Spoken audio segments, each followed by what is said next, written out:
Claire Holloway stood in the basement of what should have been her home, trembling as her stepmother forced a wedding veil over her face. "You'll marry him instead," Margaret hissed, shoving her toward the black cars waiting outside. The groom was Damen Cross, the most feared mafia boss in America, a man rumored to be as ruthless as he was broken, confined to a wheelchair, and hungry for revenge. Claire believed she was being thrown to a monster to save a family that had never loved her. She was wrong about everything. If you want to see how far Claire's journey takes her, hit that like button and drop a comment telling me what city you're watching from. I love seeing how far these stories travel. The rain came down in sheets the night Claire's world finally shattered. She stood in the mansion's cold, stone-floored kitchen, her hands raw and cracked from scrubbing the same marble countertops her mother had once touched with gentle, loving fingers. That was a lifetime ago. Before the cancer. Before her father's heart gave out from grief 6 months later. Before Margaret Holloway and her daughter Sabrina moved in like vultures and turned Claire's childhood home into her prison. "Claire!" The shriek echoed down from the second floor. "Get up here, now!" Claire wiped her hands on her apron, the same threadbare thing she'd worn for 3 years, and climbed the servants' stairs. Not the grand staircase she'd descended as a child in Sunday dresses. Those steps were forbidden to her now. Margaret stood in the hallway outside Sabrina's suite, her face flushed with rage and something else. Fear. Real, bone-deep terror that Claire had never seen before. "Get in here!" Margaret grabbed Claire's arm with manicured nails that bit through the thin fabric of her sleeve and dragged her into Sabrina's bedroom. The room was chaos. Drawers hung open, empty. The closet doors gaped wide, showing bare hangers swinging in the draft. Sabrina's prized perfume bottles, her jewelry boxes, her collection of designer shoes, all gone. "Where is she?" Margaret's voice cracked. "Where did that stupid girl go?" Claire shook her head, genuinely confused. "I don't know. I've been in the kitchen all evening." "Don't lie to me." Margaret's hand connected with Claire's cheek, the slap echoing in the empty room. "You must have seen something." Claire tasted blood where her teeth had cut into her lip, but she kept her voice steady. Years of this treatment had taught her that showing pain only made it worse. "I haven't seen Sabrina since breakfast." Margaret released her with a shove that sent Claire stumbling into the dresser. The older woman's hand shook as she pulled a folded paper from her pocket. Claire watched her stepmother's eyes scan the page, watched the color drain from her already pale face. That ungrateful, selfish little... Margaret crumpled the note in her fist. "She's gone. Run off with that artist boyfriend I told her to stop seeing. Left me here to..." She cut herself off, but Claire saw something pass over her stepmother's features. A calculation. A terrible, desperate idea taking shape. "What's happened?" Claire asked quietly. Margaret's laugh was bitter and sharp. "What's happened? Your father, may he rot for his stupidity, borrowed money from very dangerous people to keep his precious company afloat during his final year. When he died, the debt didn't die with him. I've been making payments, selling off everything not nailed down, but it's not enough. It's never enough." Claire's stomach dropped. She'd wondered why the antiques had slowly disappeared, why the art had been taken down from the walls, why the staff had been dismissed one by one until only she remained to do the work of 10 people. "How much do you owe?" "More than this house is worth, more than everything we have left." Margaret's eyes fixed on Claire with an intensity that made her want to run. But there was a deal, a way out, a marriage proposal that would erase the entire debt. Sabrina was engaged? Claire blinked in surprise. Her stepsister had never mentioned anything. She was supposed to be married tonight. Margaret checked her watch, and Claire saw her hand trembling. "In 3 hours. To Damen Cross." The name meant nothing to Claire at first. She'd been kept so isolated, so removed from the outside world that she barely knew what happened beyond the mansion's walls anymore. But then she remembered whispered conversations she'd overheard while serving dinner, news reports playing on the television in rooms she cleaned. Damen Cross, the youngest mafia boss in American history, a man who'd seized control of his family's empire at 25 when his father was murdered, and who'd proceeded to eliminate every rival with ruthless efficiency. The newspapers called him untouchable. The police called him a ghost, impossible to prove anything against, always 3 steps ahead. The criminal underworld called him something else entirely, the devil in a wheelchair. 2 years ago, an assassination attempt had left him paralyzed from the waist down. Rather than weakening him, the attack had somehow made him more feared, more dangerous. A man who could command an empire from a wheelchair was a man who clearly didn't need his legs to destroy his enemies. "You can't be serious."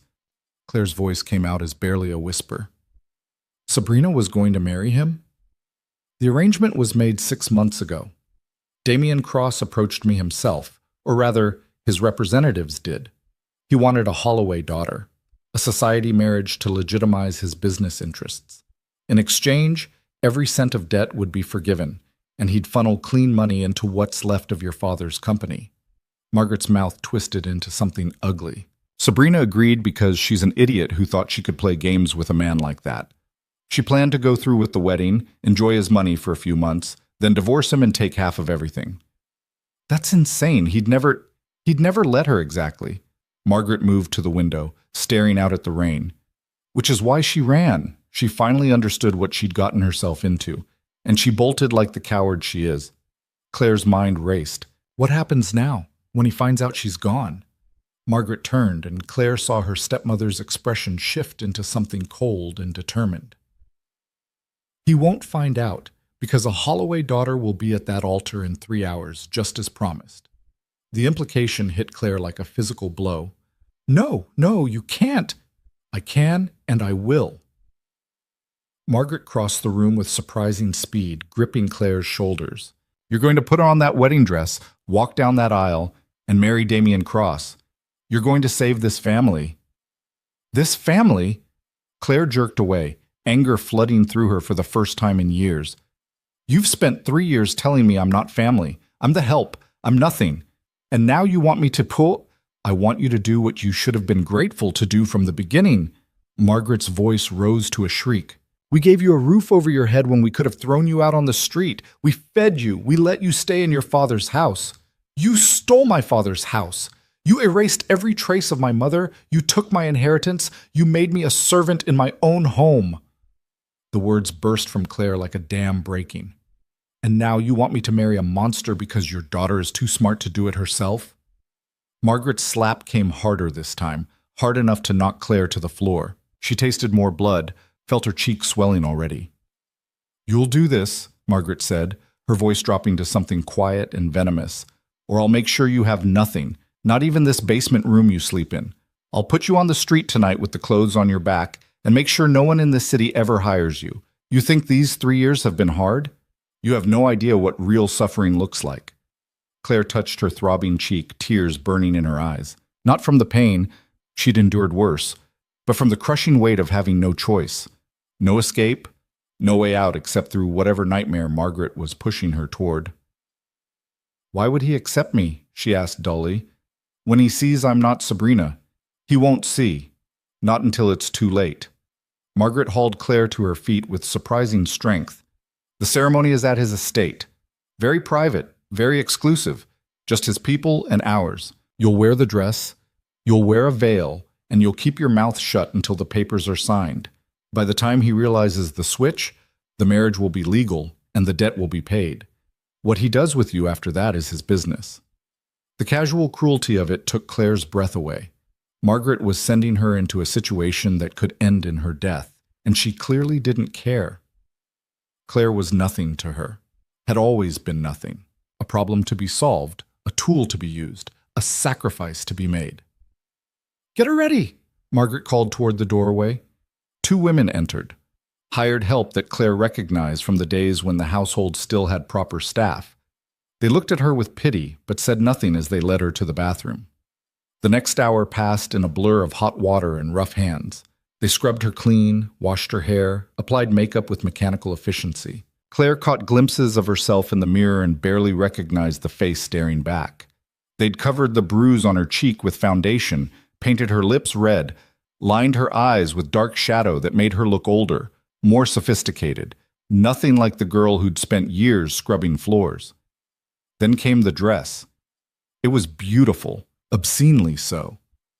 Ivory silk that must have cost more than Claire had seen in years, with delicate lace sleeves and a bodice covered in tiny pearls. Sabrina's dream dress, custom made for a wedding that was supposed to elevate her into high society. Instead, it hung on Claire's slimmer frame, the bodice slightly loose, the hem dragging on the floor. "It'll have to do," one of the women muttered, pinning the fabric tighter across Claire's back. With the veil, he won't notice. The veil was the final touch. Heavy, cathedral length, made of the same delicate lace as the sleeves. When they lowered it over Claire's face, the world turned hazy and distant. She could barely see through the intricate pattern of flowers and vines. Perfect, she thought bitterly. A bride who can't see where she's going, walking toward a groom who can't walk at all. "It's time." Margaret's voice cut through the fog. "The cars are here." Claire's heart hammered as she was led down the grand staircase. Ironically, the first time she'd been allowed to use it in years. Through the veil, she saw the front doors open, revealing a line of black SUVs waiting in the circular driveway. Rain pounded against their roofs, and men in dark suits held umbrellas at precise angles. These weren't wedding guests, they were soldiers, Damen Cross's men, here to collect what they'd been promised. One of them stepped forward as Claire emerged, a tall man with iron-gray hair and cold eyes that swept over her veiled form with clinical assessment. "Miss Holloway?" "Yes," Margaret answered before Claire could speak. "My daughter is ready." The man's gaze lingered on Claire for a moment longer than comfortable, and she wondered if he could tell, if he could see through the veil and the lies to the terrified girl underneath. But he simply nodded and gestured toward the lead vehicle. "Mr. Cross is waiting." Claire's legs felt like water as she walked down the steps. The rain soaked through her dress within seconds, despite the umbrella held over her head. She was guided into the back of the SUV, Margaret climbing in beside her with a tight smile that was all performance. The door shut with a heavy, final sound. As the convoy pulled away from the mansion, Claire looked back through the rain-streaked window.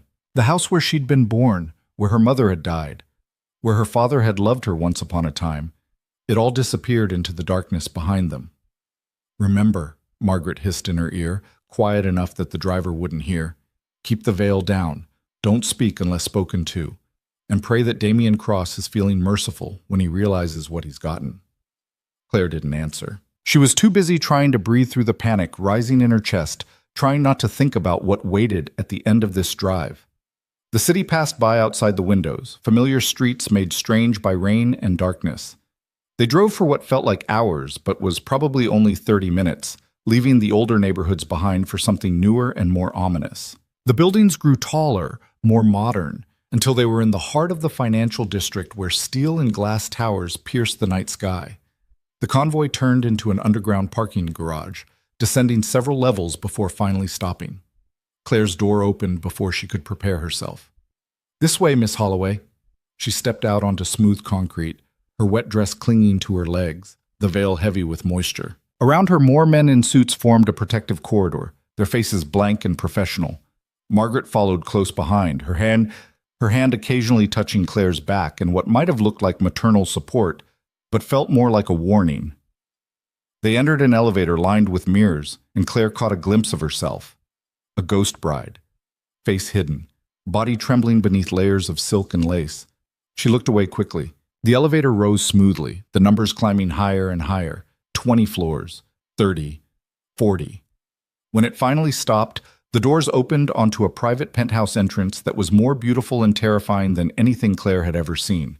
Black marble floors, walls of windows showing the city spread out below like a blanket of lights.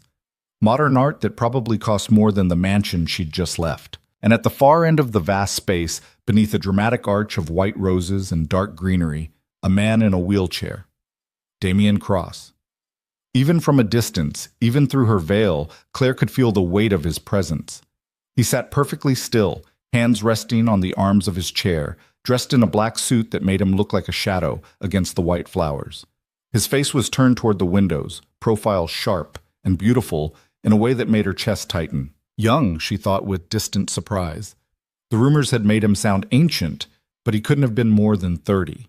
Dark hair, strong jawline, the kind of features that belonged on magazine covers rather than most wanted posters. "Mr. Cross." The gray-haired man who'd collected them from the mansion stepped forward. "The bride has arrived." Damien's head turned, and even though Claire couldn't see his eyes clearly through the veil, she felt the moment his attention locked onto her. It was like being pinned by a physical force, the weight of his gaze traveling over her veiled form with deliberate slowness. He said nothing, simply stared for a long moment before giving a small nod. A man in clerical robes appeared. A judge, Claire realized, not a priest. This would be a legal ceremony, nothing more. No mention of higher powers or sacred vows, just a transaction dressed up in flowers and silk. "We should begin," the judge said quietly. "Unless there are any objections?" Claire's heart screamed at her to run, to tear off the veil and reveal the lie, to throw herself on Damen Cross's mercy and hope for the best. But Margaret's hand pressed against her back, her stepmother's nails digging in hard enough to hurt through the dress. "No objections," Margaret said smoothly. "My daughter is ready to proceed." The judge opened his book, and Claire found herself being guided forward down a makeshift aisle formed by those men in suits. Each step brought her closer to the man in the wheelchair, closer to the point of no return. When she finally stood beside Damen Cross, close enough to touch, she realized how tall he must have been before the attack. Even seated, his shoulders were nearly level with hers. She could smell his cologne, something dark and expensive, cedar and smoke. "Dearly beloved," the judge began, his voice carrying in the vast space, "we are gathered here tonight to witness the joining of Damen Cross and Sabrina Holloway in matrimony. Wrong name, wrong bride, wrong everything." Claire's hands shook as someone placed a bouquet in them. White roses, their stems wrapped in black silk. The flowers trembled along with her fingers.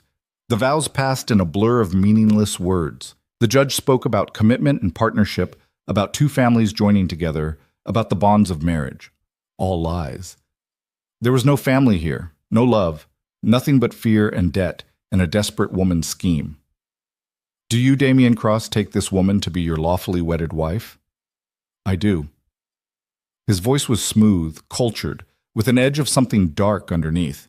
Not cruel exactly, but dangerous. The voice of a man accustomed to being obeyed. "And do you, Sabrina Holloway, take this man to be your lawfully wedded husband?" Claire's throat closed.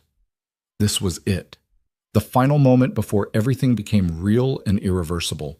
She could stop it now, could tear off the veil, reveal the truth, accept whatever consequences came from Margaret's fury and Damien's wrath. But what then? Where would she go? What would she do?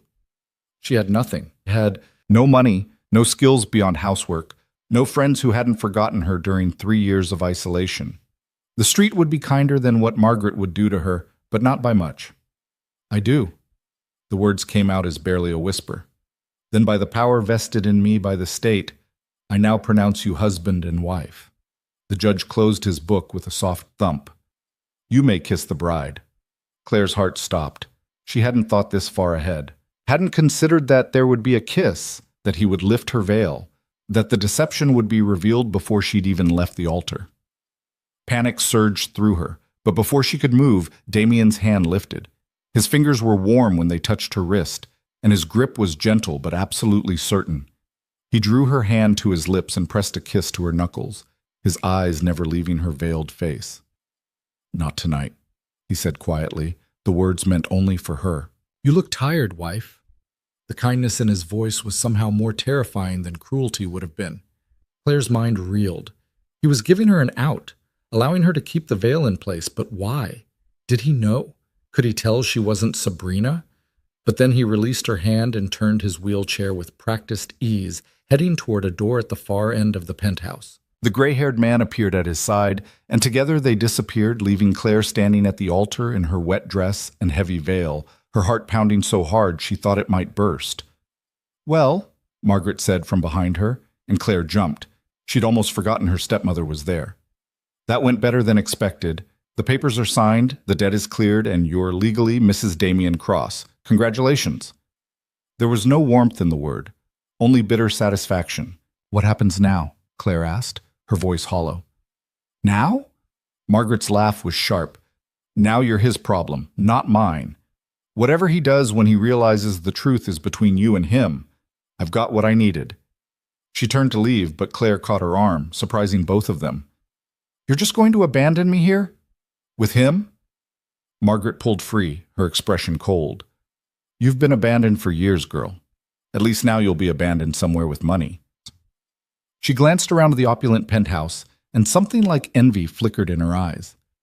Though I doubt you'll live long enough to enjoy it once he figures out you're not Sabrina. Damen Cross doesn't forgive liars. With that final cruelty, Margaret walked away, her heels clicking on the marble floor.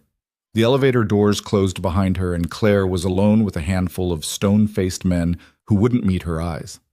Mrs. Cross? The gray-haired man reappeared, startling her. If you'll follow me, I'll show you to your room. My room? Claire's voice cracked. Not his? The man's expression didn't change. Mr. Cross has prepared a suite for you. He thought you might prefer your own space tonight, given the circumstances. Given the circumstances? What did that mean? Did he know? Was he waiting to confront her in private, away from witnesses? But there was nothing to do except follow the man down a hallway lined with more art, more windows, more evidence of wealth beyond anything Claire had ever imagined. He stopped at a door and opened it, gesturing her inside. The suite was larger than Claire's entire basement room had been. A massive bed dominated the space, covered in white linens that looked impossibly soft. Floor-to-ceiling windows showed the city lights below, the rain still streaking down the glass. A door stood ajar, revealing a bathroom with marble surfaces and a tub large enough to swim in. Your belongings will arrive tomorrow, the man said. There are clothes in the closet and toiletries in the bathroom. If you need anything, there's a phone by the bed. Dial 0. Wait.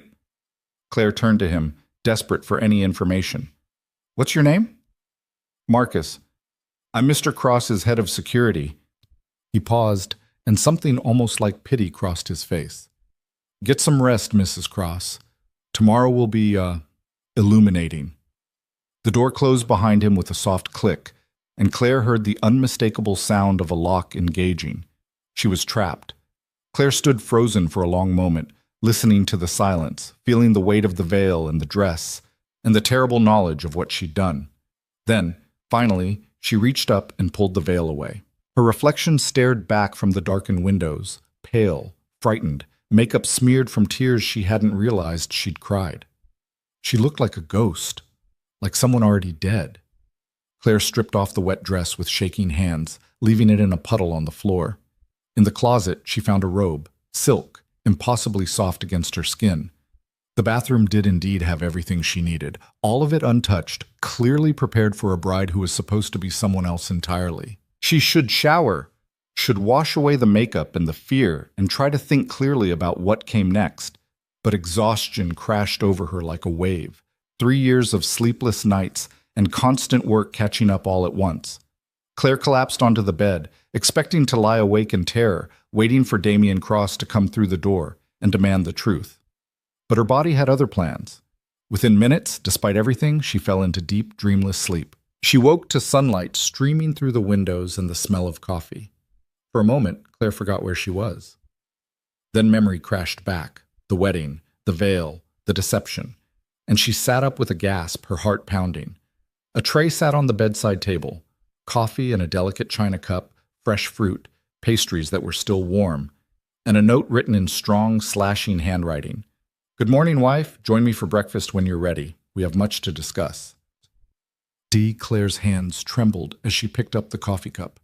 It was perfect, cream and sugar in exactly the proportions she liked, though she'd never told anyone her preference. Her stomach churned with anxiety, but she forced herself to drink, to eat a few bites of fruit, to gather what little courage she had left. In the closet, she found more clothes in her size, not Sabrina's size, but hers. Simple, elegant pieces that would actually fit her slimmer frame. How long had these been here? How much had Damen Cross known before she even walked down that aisle? Claire dressed in dark slacks and a cream blouse, braided her hair with shaking fingers, and stared at herself in the mirror. She looked different in these clothes. Less like a servant, more like the daughter of a successful businessman. More like the girl she'd been before everything fell apart. Taking a deep breath, she opened the door.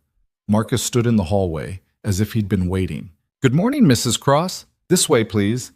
He led her deeper into the penthouse, through rooms that grew progressively more personal. A library with thousands of books. A music room with a grand piano. a gym that looked barely used, and finally, a dining room where floor-to-ceiling windows showed the city spread out below in morning light. Damen Cross sat at the head of the table, coffee cup in one hand, newspaper in the other. He looked up as she entered, and Claire got her first clear look at his face. Beautiful was the wrong word. Compelling, maybe. Dangerous.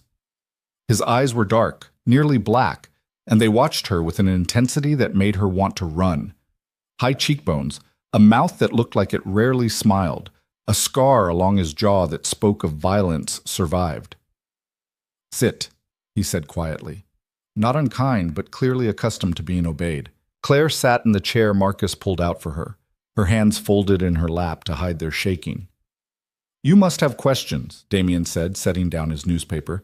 "As do I, but first let's establish something. What should I call you, Sabrina or Claire?" The world tilted, he knew, had known all along. "Claire," she whispered. "My name is Claire Holloway." "Claire." He tested the name, nodding slowly. "Better. I prefer the truth, even when it's inconvenient." He took a sip of his coffee, watching her over the rim. "Would you like to know when I figured it out?" "When?" The word came out as barely a breath. "Before you ever walked down the aisle." Damien's smile was sharp and cold. "Did you really think I would agree to marry a woman I'd never properly investigated? I know everything about the Holloway family, including the daughter they tried to erase." Claire's chest tightened. "Then why? Why go through with it? Why not stop the wedding?" "Because, Claire Holloway." Damen leaned forward, his dark eyes pinning her in place. "You were exactly who I wanted all along." The words hung in the air between them like a blade suspended by a thread, sharp and terrifying and incomprehensible. Claire stared at Damen Cross, her mind struggling to process what he'd just said. "I don't understand," she whispered. Damen set down his coffee cup with deliberate precision, the small sound unnaturally loud in the vast dining room. "Then let me be clear. Your stepmother thought she was clever, substituting you for Sabrina. She believed I wanted a Holloway daughter, any Holloway daughter, for the social legitimacy the name would bring. She was wrong." He paused, his dark eyes never leaving her face. "I wanted you specifically, Claire. Sabrina running away simply made things easier." Claire's throat tightened. "That's impossible. You never met me. You couldn't have known I even existed." "I make it my business to know everything about the people I deal with." Damen gestured toward the empty chair beside him, and Marcus appeared from nowhere to pull it out. "Come, sit closer. I don't like shouting across the table." Every instinct screamed at Claire to run, but her legs moved of their own accord, carrying her to the chair Marcus held. She sat stiffly, close enough now to see the fine details of Damien's face, the faint lines at the corners of his eyes, the precise edge of his jaw, the way his mouth curved slightly at one corner as he watched her trembling hands. "6 months ago," Damen began, his voice low and controlled, "when I first approached your stepmother about a marriage arrangement, I had my people compile detailed reports on everyone in the Holloway household. Your father's business dealings, Margaret's spending habits, Sabrina's social activities, and you." He leaned back in his wheelchair, his posture relaxed but his gaze intense. "The invisible daughter, the one who used to attend charity galas in designer dresses but now scrubbed floors in the basement, the one whose inheritance was stolen, whose name was erased from every family document, who became a ghost in her own home." Claire's chest constricted. "Why would you care about that?" "Because it told me everything I needed to know about your character." Damen picked up a folder that had been resting beside his plate and slid it across the table to her. "Open it." With shaking hands, Claire opened the folder. Inside were photographs, dozens of them, pictures of her scrubbing the mansion's steps, hanging laundry in the garden, carrying groceries through the servants' entrance. Images of Margaret slapping her in the hallway, of Sabrina pouring wine on her dress at a dinner party while guests laughed, of Claire sleeping on a cot in the basement room that should have housed supplies, not people. "How did you get these?" Claire's voice cracked. "I have eyes everywhere." Damien's expression remained neutral, but something flickered in his dark eyes. "For 3 months, I watched you endure daily humiliation without breaking. I watched you work yourself to exhaustion and still find the strength to tend your mother's grave every Sunday morning before anyone else woke. I watched you protect what remained of your father's legacy, even though it had been stolen from you. Claire's hands trembled as she looked at the photographs. One showed her kneeling beside her mother's headstone, pulling weeds from the overgrown plot. Another captured her in the mansion's library late at night, reading by flashlight after everyone else had gone to bed. There were dozens more, documenting 3 years of suffering she'd thought was invisible to the world. Why? The word came out broken. Why would you watch me? What could you possibly want from someone like me? Damien was silent for a long moment, and when he finally spoke, his voice carried a weight that made Claire look up from the photographs. Do you know what most people see when they look at me, Claire? She shook her head mutely. They see the wheelchair. They see a cripple who built an empire from a position of weakness, who commands fear despite being unable to stand. His mouth curved into something that wasn't quite a smile. They see someone broken, someone to pity or underestimate or assume they can manipulate. I don't see that, Claire said quietly, surprising herself. No? Damien's eyebrow lifted slightly. What do you see? Claire met his gaze, and for the first time since entering the dining room, she felt a flicker of something other than fear. I see someone who's more dangerous because he doesn't need his legs to destroy his enemies. I see someone who turned a vulnerability into a weapon. The silence that followed was different, charged with something Claire couldn't name. Damien studied her with those dark, unreadable eyes, and she had the distinct impression of being assessed, weighed, measured against some standard she couldn't comprehend. Exactly, he said finally. Which is why I chose you, Claire, because you understand what it means to survive from a position of powerlessness. You know how to endure, how to observe, how to find strength where others see only weakness. He leaned forward, close enough that she could smell the cedar and smoke of his cologne. Sabrina would have been useless to me, a spoiled socialite who thinks beauty and charm are enough to navigate this world. But you?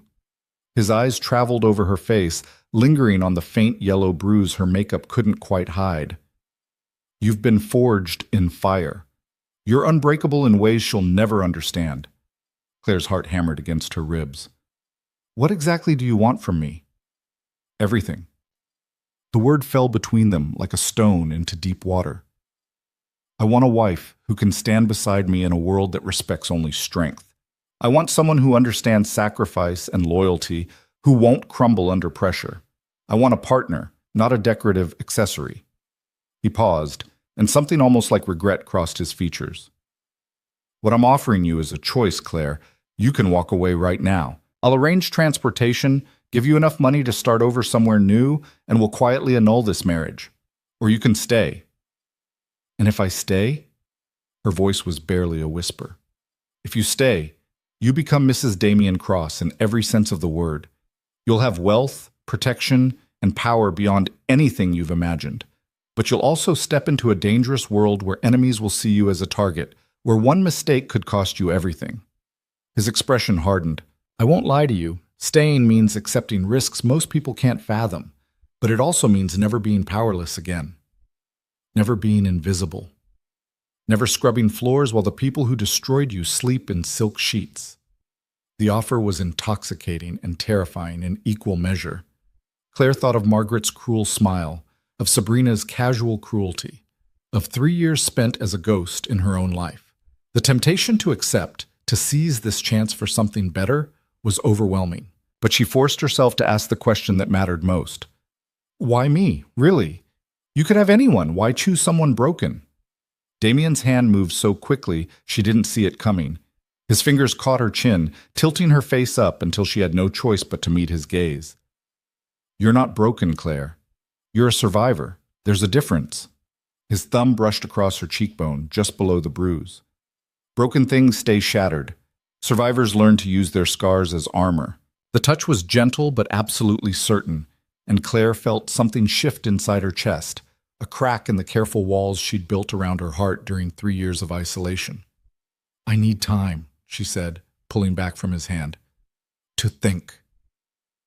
You have until tonight. Damien released her, leaning back in his wheelchair with that same assessing look. At 8 o'clock, there's a charity gala downtown, the annual Children's Hospital fundraiser. I'm expected to attend, and as my wife, you'll be expected to accompany me." He paused, letting the implication sink in. "If you come to that gala, you're choosing to stay. If you don't, Marcus will have your things packed and a car waiting to take you wherever you want to go." Claire stood on shaking legs. "And you'll just let me leave? No consequences?" "None." Damien's expression was unreadable. "I want a willing partner, not a prisoner. The choice is yours." Marcus appeared at her elbow, and Claire realized she was being dismissed. Her mind reeling, she let herself be guided back through the labyrinth of rooms to her suite. The door closed behind her, and she was alone with the most impossible decision of her life. The hours crawled by with agonizing slowness. Claire paced the length of her suite, her thoughts churning. Every rational part of her brain screamed that this was insane, that she should run while she had the chance, that Damen Cross was exactly the monster the newspapers claimed. But another part, the part that had survived 3 years of Margaret's cruelty, that had endured humiliation and abuse without breaking, whispered something different. This was an opportunity, a chance to reclaim not just her father's legacy but her own identity, a chance to become someone who couldn't be erased or forgotten or pushed aside. At 2 o'clock, there was a knock on her door. Claire opened it to find a team of women carrying garment bags and makeup cases. "Mr. Cross asked us to prepare you for tonight," one of them said with a professional smile. "If you're planning to attend, of course." Claire stared at the garment bags, her heart pounding. This was it. The moment she had to decide, stay or go, safety or power. The known misery of starting over with nothing, or the unknown danger of Damen Cross's world. She thought of her mother's grave, overgrown and forgotten. She thought of her father's company, stripped and sold off piece by piece. She thought of Margaret's slap and Sabrina's laughter, and 3 years of being invisible. "Come in," Claire said, stepping aside. The transformation began immediately. They led her to the bathroom where the enormous tub had been filled with scented water. Claire sank into the heat, letting them wash away the last traces of the frightened girl who'd arrived in a wet wedding dress. When they finally pulled her from the water and wrapped her in towels, she felt like a snake shedding old skin. The dress they'd brought was midnight blue silk that hugged her curves and fell in elegant folds to the floor. Not white like a bride, not innocent or pure. Something darker, more sophisticated, more dangerous. They styled her hair in an intricate updo that exposed her neck and shoulders, applied makeup that turned her bruise invisible and made her eyes look enormous, slipped diamond earrings into her lobes. When Claire finally looked at herself in the full-length mirror, she didn't recognize the woman staring back. This person looked powerful, confident, beautiful in a way that had nothing to do with decoration and everything to do with presence. "Mr. Cross is waiting in the foyer," one of the women said, checking her watch. "It's nearly 8. Claire's stomach clenched. This was really happening. She was going to walk out of this room and into a life she couldn't imagine, beside a man she barely knew, into a world that could destroy her. But she'd already been destroyed once. What was one more risk when the alternative was returning to invisibility? The elevator ride down felt surreal, like descending into a dream. When the doors opened, Claire stepped into the foyer and found Damen waiting exactly where she'd first seen him, beneath that arch of white roses, perfectly still in his wheelchair, dressed in a black tuxedo that made him look like darkness personified. His eyes traveled over her slowly, taking in every detail of the transformation, and something flickered across his face that might have been approval, or hunger, or something more complex that Claire couldn't name. "You look exceptional," he said quietly. "Thank you." Claire's voice was steadier than she expected. "I wasn't sure you'd think I'd come." "I knew you would," Damen gestured toward the elevator. "You're not someone who runs from challenges, Claire. That's why I chose you." They descended to the underground garage where a sleek black car waited, flanked by 2 SUVs full of security. Marcus held the door while Claire climbed into the back seat, her dress pooling around her legs like liquid night. Damien's wheelchair folded with practiced ease, and he transferred himself into the seat beside her with fluid grace that suggested years of adaptation. As the convoy pulled out into the city streets, Claire watched the buildings slide past and tried to calm her racing heart. "Tell me about this gala. What should I expect?"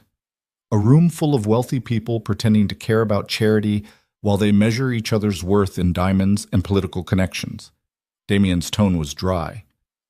You'll be introduced as my wife. People will be surprised. I don't usually bring anyone to these events. There will be questions, speculation, and more than a few people trying to determine if you're a weakness they can exploit. Claire's stomach dropped. How should I respond? However you want. Damien glanced at her, and in the passing streetlights, his eyes gleamed. You're my wife now, Claire. That means you speak with my authority. Anyone who disrespects you disrespects me. He paused, letting that sink in. And people are very careful about disrespecting me. The words should have been comforting, but they only reminded Claire of how little she understood about the world she was entering. Will Margaret be there, or Sabrina? No. Your stepmother wasn't invited, and Sabrina is likely too busy hiding from the consequences of her actions. Damien's expression hardened slightly. Though they'll hear about your appearance soon enough, the society pages will be full of speculation tomorrow. The car pulled up to a glittering hotel, and Claire's breath caught. A red carpet stretched from the curb to the entrance, lined with photographers and reporters. This wasn't just a charity gala. It was a spectacle, a performance, a stage where the city's elite displayed their wealth and power. Ready? Damien asked, and Claire heard the challenge in his voice. She thought about turning back, about asking Marcus to take her anywhere but here. But then she remembered Sabrina's laughter as wine soaked into her dress, Margaret's hand connecting with her face. 3 years of being nothing and no one. Yes, Claire said, lifting her chin.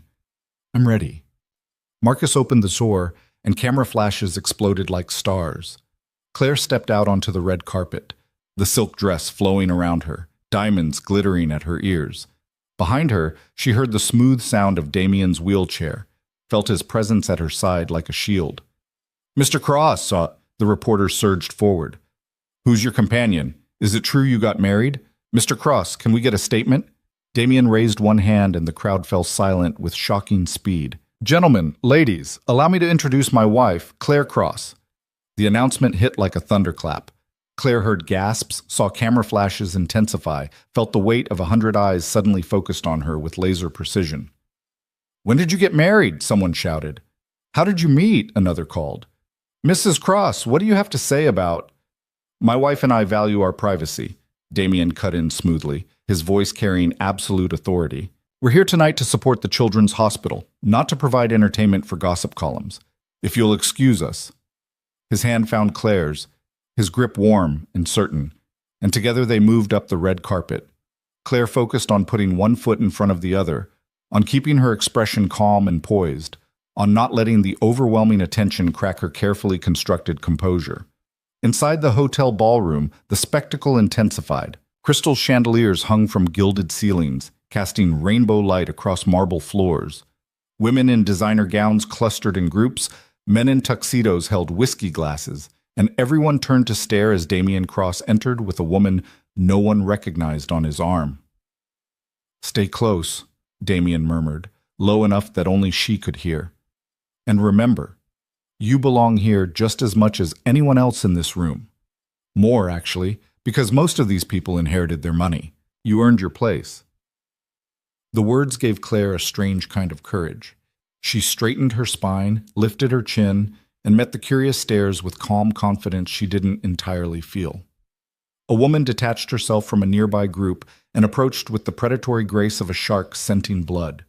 She was beautiful in the way of old money, perfect blonde hair, flawless skin, a dress that probably cost more than Claire's father's car, but her smile didn't reach her eyes. Damien, how unexpected to see you here with a guest. Her gaze raked over Claire with undisguised assessment. And who might this be? Victoria. Damien's tone was polite but cold. Allow me to introduce my wife, Claire. Claire, this is Victoria Ashford. Her family owns half the real estate in the financial district. Victoria's smile froze. Wife? I had no idea you were even seeing anyone. I value discretion, Damien said smoothly. Clearly. Victoria's eyes narrowed on Claire. Forgive me, but you look so familiar. Have we met? What did you say your maiden name was? Claire's heart stuttered, but before she could answer, Damien's hand tightened on hers. Claire prefers to focus on our future rather than dwelling on the past. I'm sure you understand. It was a dismissal wrapped in velvet, but Victoria recognized it for what it was. Her smile turned brittle. Of course. How lovely. Well, congratulations on your marriage. I'm sure it will be very interesting.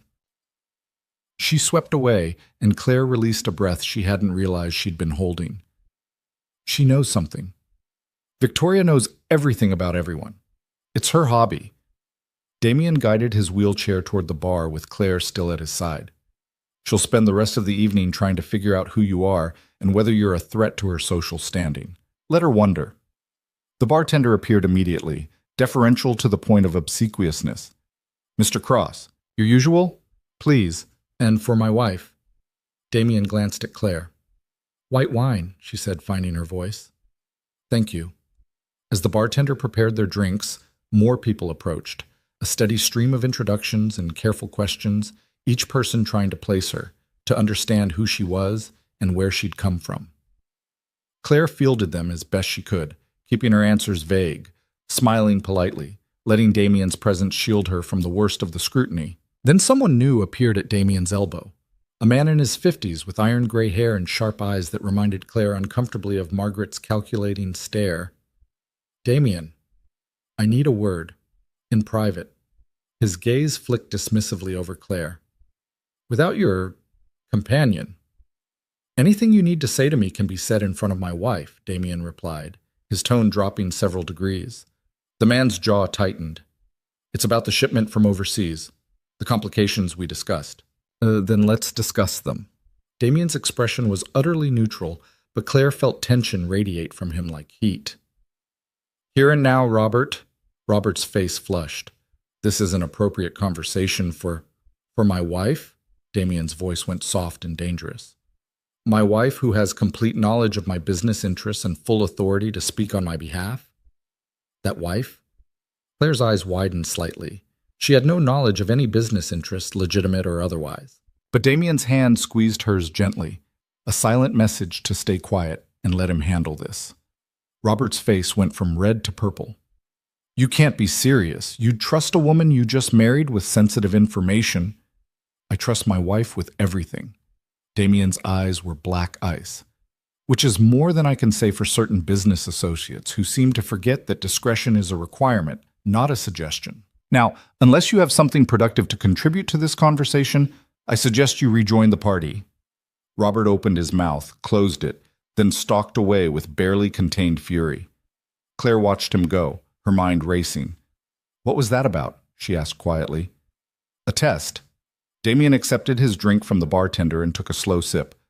Robert has been trying to undermine my authority for months. He thinks the wheelchair makes me weak. Thinks he can position himself as the real power behind my operation. By publicly backing you, I make it clear that you have my complete trust and support. It destabilizes him. But I don't know anything about your business, Claire protested. You will. Damien's smile was sharp. That's part of what staying means, Claire. I told you. I want a partner, not decoration. Starting tomorrow, you'll learn everything about my empire. The legitimate businesses, the gray areas, the parts that would send most people running. He paused, studying her face.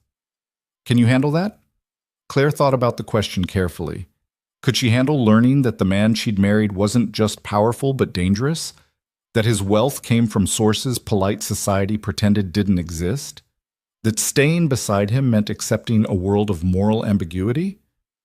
I handled 3 years with Margaret, she said finally. I think I can handle the truth. Damien's expression softened almost imperceptibly. Good. Because the truth is coming whether you're ready or not. Before Claire could ask what he meant, a commotion at the ballroom entrance drew everyone's attention. The crowd parted, and through the gap, Claire saw something that made her blood run cold. Margaret Holloway stood in the doorway, Sabrina at her side, both dressed in their finest and wearing expressions of shocked fury. Their eyes swept the room until they landed on Claire, and the recognition that flashed across their faces was like watching a bomb detonate in slow motion. "Oh no," Claire breathed. "Oh yes," Damien murmured, and there was something almost pleased in his voice. Let the games begin. Margaret crossed the ballroom floor like a woman possessed, Sabrina trailing behind her with wide, disbelieving eyes. The crowd parted instinctively, sensing drama, hungry for the scandal that was about to unfold. Claire's hands trembled as she set down her wine glass, but before she could stand, Damien's fingers closed around her wrist. "Stay seated," he murmured, his voice low and commanding. "Let them come to you. You're not the servant anymore, Claire. Make them remember that." The word steadied her somehow, straightening her spine, lifting her chin. She watched Margaret approach with the same detached calm she'd learned during 3 years of enduring her stepmother's rage. Only now she wasn't standing in a basement wearing rags. She was sitting beside the most powerful man in the city, wearing diamonds and silk, untouchable. Margaret stopped 3 feet away, her face pale beneath expertly applied makeup. Up close, Claire could see the cracks in her stepmother's composure. The slight tremor in her hands, the tightness around her mouth, the barely controlled fury burning in her eyes. "What is the meaning of this?" Margaret's voice shook despite her obvious effort to sound authoritative. "Claire, what are you doing here? And why is everyone calling you—" She cut herself off, her gaze sliding to Damien with something like fear. "Calling her what?" Damien asked pleasantly, though his eyes were cold as winter. "Mrs. Cross, my wife." "Both are accurate, Mrs. Holloway. I'm surprised you didn't know, considering you were at the wedding." Sabrina stepped forward, her beautiful face twisted with confusion and anger. "That's impossible. I was supposed to marry you. We had an arrangement." Had being the operative word. Damien's tone remained pleasant, but there was steel underneath. "You fled before the ceremony. Fortunately, your sister was kind enough to take your place." "Stepsister," Margaret hissed. "Claire is my stepdaughter, not my daughter. There's a significant difference." "Is there?" Damien tilted his head slightly, and Claire recognized the gesture now, a predator assessing prey. "Because from where I'm sitting, she's a Holloway by blood and by law. More legitimate than some, one might argue." The barb hit its mark. Margaret's face flushed, and her hands clenched into fists at her sides. "This is absurd. Claire is nobody. She's—" "Careful." The single word from Damien cut through Margaret's building tirade like a knife. "The woman you're about to insult is my wife. I suggest you choose your next words very carefully, Mrs. Holloway, or you may find yourself regretting them." The threat hung in the air, unmistakable and terrifying. Around them, Claire could feel the crowd leaning in, listening to every word, drinking in the scandal like wine. Victoria Ashford stood nearby with undisguised delight, her phone undoubtedly recording every moment for later dissection. Margaret seemed to realize she was losing control of the situation. She took a breath, smoothed her dress, and forced something resembling a smile. "Of course. I meant no disrespect to your wife, Mr. Cross. I'm simply confused about the circumstances. Claire left our home yesterday evening without explanation. We've been worried sick." The lie was so brazen that Claire almost laughed, but Damien beat her to a response, his voice dripping with false concern. "How terrible for you. Though I'm surprised you noticed her absence, given that Claire tells me she lived in your basement and performed all the household labor while you and your daughter enjoyed the comforts of her father's estate." Margaret's smile froze. "I don't know what she's told you, but she's told me everything." Damien's voice went soft and dangerous. "Every slap, every insult, every year of servitude you forced on her after stealing her inheritance. Shall I continue? Or would you prefer to salvage what remains of your reputation and leave quietly?" The color drained from Margaret's face. Beside her, Sabrina's eyes had gone wide with dawning horror as she finally understood the magnitude of what was happening. This wasn't just embarrassment, this was exposure. Public humiliation in front of the city's elite, delivered by a man whose word could destroy them completely. "You can't prove any of that," Margaret said, but her voice wavered. "Can't I?" Damien pulled his phone from his jacket pocket with casual ease, tapped the screen a few times, then turned it so Margaret could see. "I have 3 months of surveillance footage documenting Claire's treatment in your home. Every moment of abuse, every act of cruelty, all time-stamped and archived. I could release it to every news outlet in the city by morning, or—" He paused, letting the alternative hang between them. "You could leave now, never contact my wife again, and we'll consider the debt paid in full." Margaret stared at the phone screen where Claire could see herself reflected in miniature scrubbing floors on her knees. The evidence was irrefutable, damning, absolute.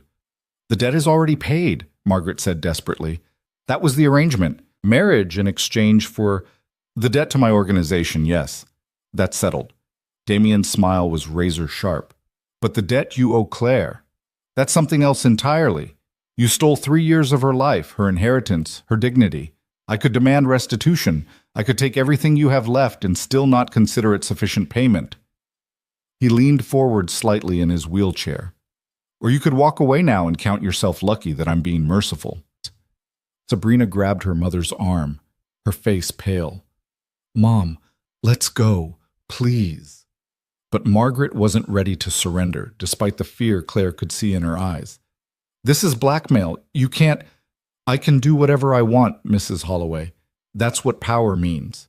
Damien's voice remained perfectly calm, which somehow made his words more terrifying.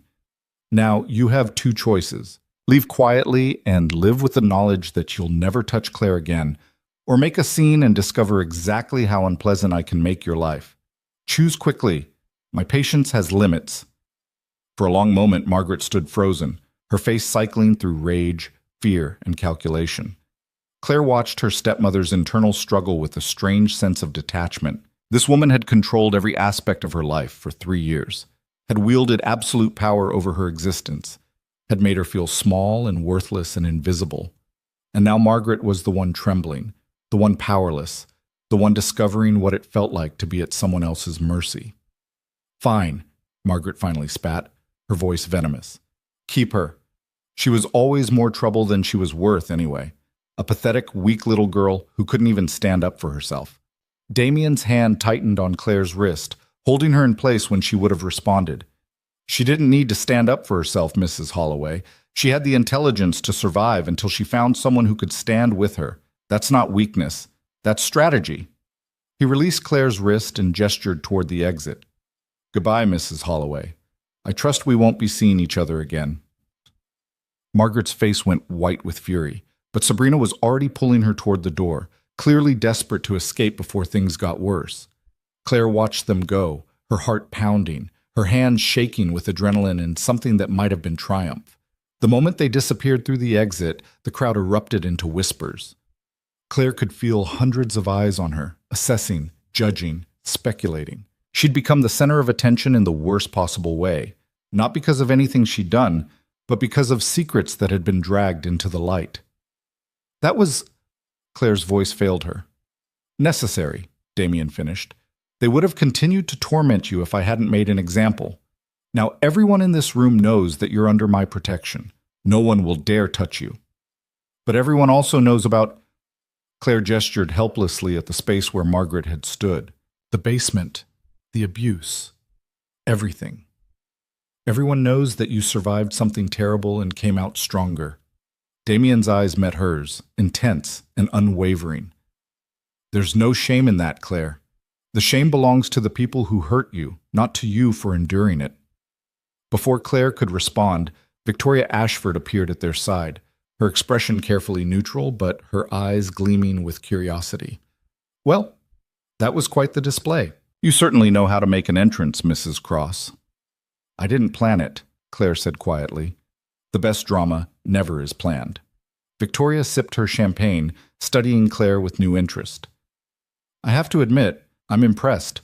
Most women would have crumbled under that kind of public confrontation. You barely flinched. I've had practice, Claire said before she could stop herself. Victoria's smile turned genuine for the first time that evening. I can see that. Welcome to the Shark Tank, Mrs. Cross. Something tells me you'll fit in better than anyone expected. She glanced at Damien. Including him. She drifted away, leaving Claire and Damien alone in the middle of the crowded ballroom. The whispers continued, but Claire found herself caring less about them with each passing moment. Let them talk. Let them speculate. She'd survived worse than gossip. Dance with me, Damien said suddenly. Claire blinked in surprise. What? Dance with me. He gestured toward the dance floor where other couples swayed to the orchestra's music. Unless you'd prefer to stand here and let them stare. But you can't... Claire stopped herself, heat flooding her cheeks. I mean, I didn't think that I could dance from a wheelchair. Damien's mouth curved into something that might have been amusement. I can't. But you can dance around me. It's unconventional, but then so are we. He wheeled himself onto the dance floor and Claire followed, her heart racing.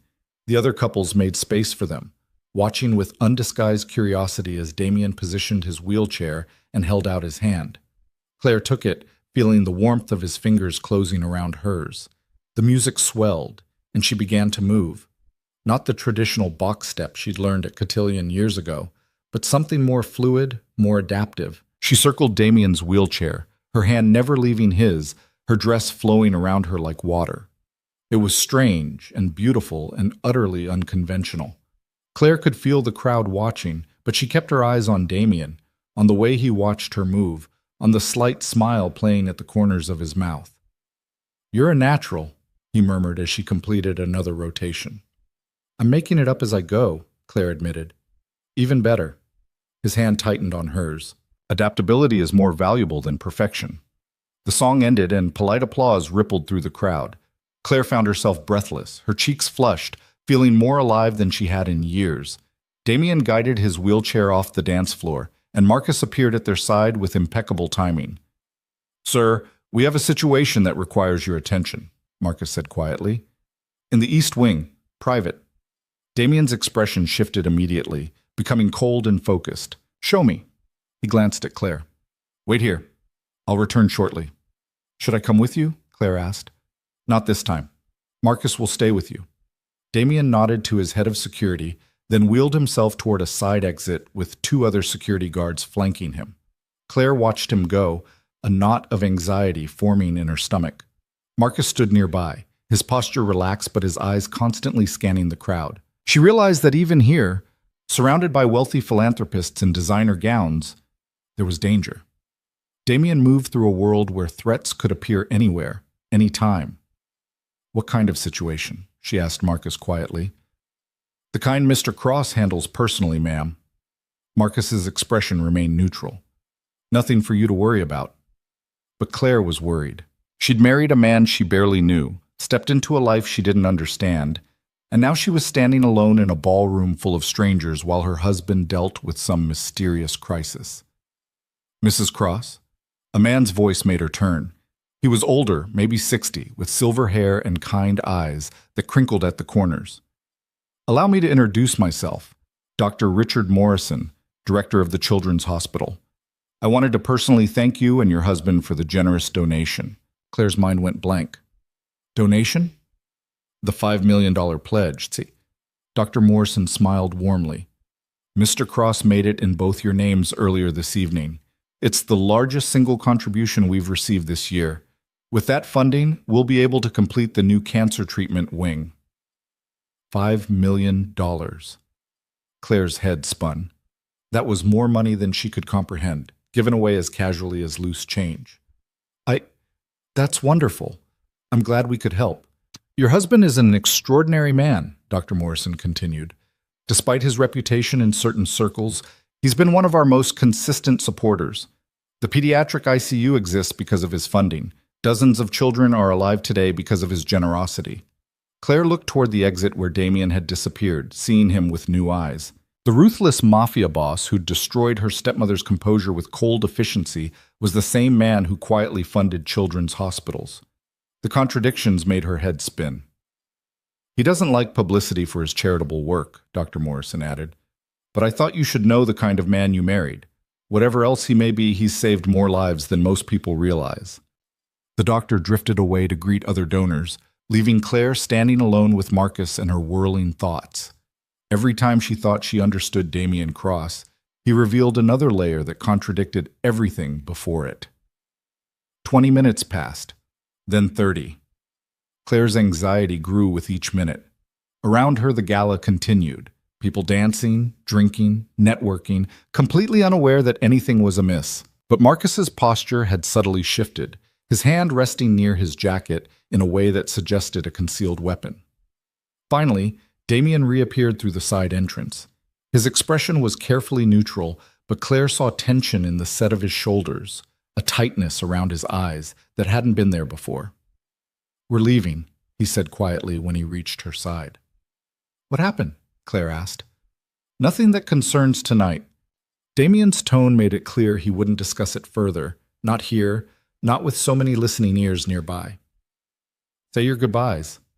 Claire nodded, understanding that whatever had happened, it was serious enough to cut the evening short. Marcus appeared with her wrap, draping it over her shoulders with professional efficiency. Within minutes, they were in the elevator, descending to the underground garage where the convoy waited. The ride back to the penthouse was silent. Damien stared out the window, his jaw tight, his hands gripping the armrests of his wheelchair with barely controlled tension. Claire didn't push for answers, sensing that he needed space to think, to process whatever crisis had interrupted their evening. Back in the penthouse, Damien wheeled himself directly to his office without a word. The door closed behind him with a decisive click, and Claire was left standing in the foyer with Marcus. "Should I—" Claire gestured helplessly toward the office door. "Give him an hour," Marcus suggested. "When Mr. Cross is dealing with business matters, he prefers solitude initially. He'll call for you when he's ready to talk." Claire nodded, retreating to her suite. She changed out of the blue silk gown, washing away the makeup, unpinning her hair until she looked like herself again, or some version of herself, a woman caught between who she'd been and who she was becoming. She was sitting on the bed in a robe when the knock came. "Come in." Damien wheeled himself through the doorway, and Claire noticed he'd removed his tuxedo jacket, loosened his tie, rolled up his shirt sleeves. He looked exhausted and furious in equal measure. "I owe you an explanation," he said without preamble. "You don't owe me anything." Claire pulled her knees up to her chest. "This is your world. I'm just trying to navigate it." "That's where you're wrong." Damien moved closer, stopping beside the bed. "You're my wife. That means you deserve the truth, even when it's ugly." He paused, choosing his words carefully. "Someone tried to kill me tonight. A bomb in the East Wing, set to detonate during the gala. We found it before it went off, but it was close. Too close." Claire's blood ran cold. "Who would—" "I have enemies. Comes with the territory." Damien's expression was grim. But this was different. The device was sophisticated, placed by someone with intimate knowledge of the hotel's security systems and my schedule. Someone inside my organization. "A traitor," Claire whispered. "Yes." The word came out hard and bitter. "Which means I can't trust anyone right now. I have to assume everyone around me could be compromised. Everyone except—" He stopped, his eyes meeting hers with sudden intensity. "Everyone except you." Claire's breath caught. "Why me?" "Because you have nothing to gain from my death. Our marriage is too new. The contracts aren't finalized. You'd inherit nothing if I died tonight." Damien's mouth twisted into something bitter. "In a twisted way, that makes you the only person I can completely trust right now." The weight of that statement settled over Claire like a heavy blanket. She'd gone from being nobody, nothing, invisible, to being the one person Damen Cross could rely on in a moment of crisis. The responsibility was terrifying. "What do you need from me?" she asked quietly. Damien studied her for a long moment, and Claire saw something shift in his expression. Surprise, maybe, or recognition. "I need you to be exactly what you've been all evening. Strong, observant, unshakable." He paused. "And I need you to understand that things are going to get dangerous. Whoever tried to kill me tonight will try again. Being my wife makes you a target." "I understand," Claire said, and was surprised to find she meant it. "I'm not going anywhere." Something that might have been relief flickered across Damien's face. "You should be terrified. You should be demanding I send you away to safety." "Maybe I should be." Claire met his gaze steadily. "But I'm not. I survived 3 years of psychological warfare with Margaret. I think I can handle whatever comes next." Damien was silent for a long moment, his dark eyes searching her face as if looking for cracks in her resolve. "You're either incredibly brave or incredibly foolish." "Can I be both?" Claire asked with a small smile. That drew a genuine laugh from him, short and surprised. "Perhaps." He reached out, his hand finding hers where it rested on her knee. His fingers were warm, his grip certain. "Thank you, Claire, for staying, for not running when you had every reason to." "You gave me a choice, she said quietly. "That's more than anyone else has done in 3 years." Damien's thumb traced across her knuckles, the gesture almost absent-minded. "I meant what I said earlier. You're not broken. You're a survivor, and survivors recognize each other. His eyes met hers, and Claire saw something raw and honest in their depths. I know what it's like to have the world see you as weak when you're anything but, to have people underestimate you because of circumstances beyond your control. The wheelchair, Claire said softly. Among other things. Damien released her hand and wheeled himself toward the window, staring out at the city lights below. My father was a brutal man, powerful, feared, but brutal.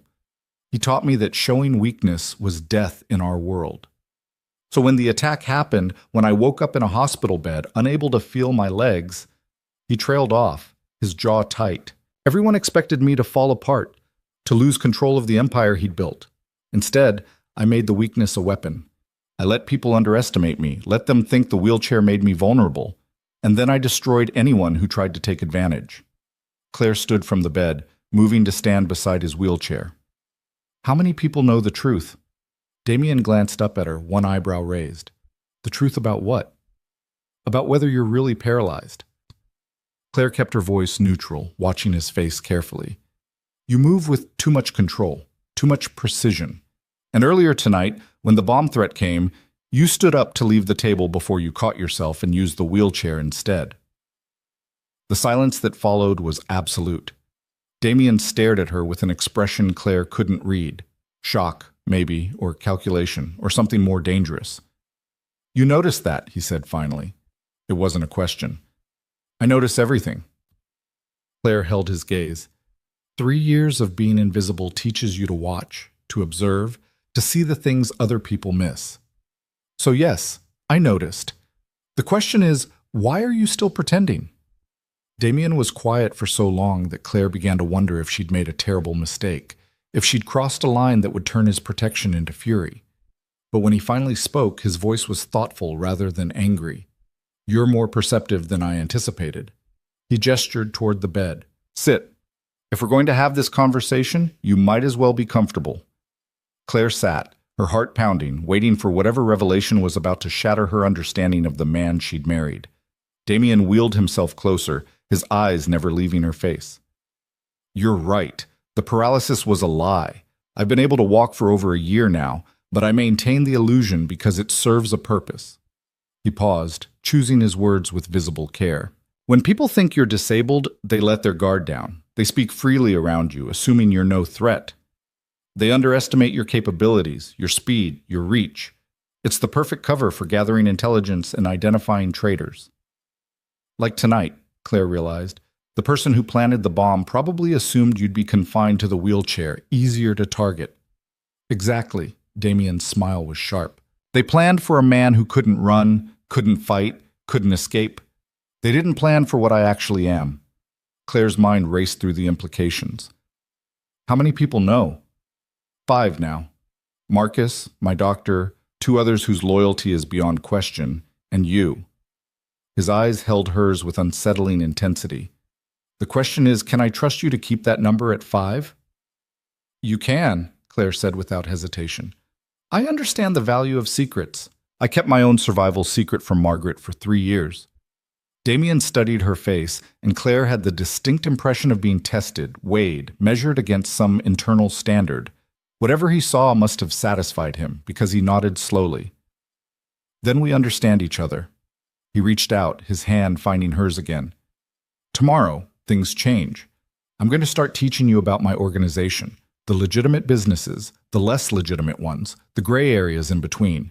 You'll meet my key people, learn the hierarchy, understand how everything operates. It won't be easy, and some of what you learn will probably shock you. I'm ready, Claire said, and meant it. We'll see. Damien's thumb traced circles on her palm, the gesture strangely intimate. But first, you need to rest. It's been a long night, and tomorrow will be longer. He released her hand and turned his wheelchair toward the door, but Claire's voice stopped him before he reached it. Damien? He paused, glancing back over his shoulder. Thank you, she said quietly, for defending me tonight, for protecting me from Margaret and Sabrina, for trusting me with the truth. Something softened in Damien's expression, a crack in the armor he showed the world. You're my wife, Claire. Protecting you isn't a favor, it's my obligation. He paused at the doorway. And perhaps in time, more than that. He left before she could respond, the door closing softly behind him. Claire sat alone in her suite, her mind whirling with everything that had happened, everything she'd learned, everything that had changed in the span of a single evening. She'd started the day as nobody, a ghost in her own life. She'd ended as Mrs. Damen Cross, the wife of the most feared man in the city, keeper of dangerous secrets, standing at the threshold of a world she barely understood. And somewhere in the chaos and danger and revelation, Claire realized she wasn't afraid anymore. She was angry. Angry at Margaret for 3 years of cruelty. Angry at Sabrina for her casual dismissal. Angry at a world that had tried to make her invisible. But anger, she was learning, could be a weapon just as effective as any gun or bomb. And Damen Cross had just handed her the tools to forge that anger into something devastating. Tomorrow, her real education would begin. Tomorrow, she would learn to fight back. Tomorrow, she would discover what it meant to be truly powerful in a world that respected only strength. But tonight, Claire allowed herself one moment of simple triumph. She'd survived her stepmother's final attempt at humiliation. She'd stood beside Damen Cross in front of the city's elite and held her ground. She'd proven, to him, to them, to herself, that she was stronger than anyone had believed. The invisible girl was gone.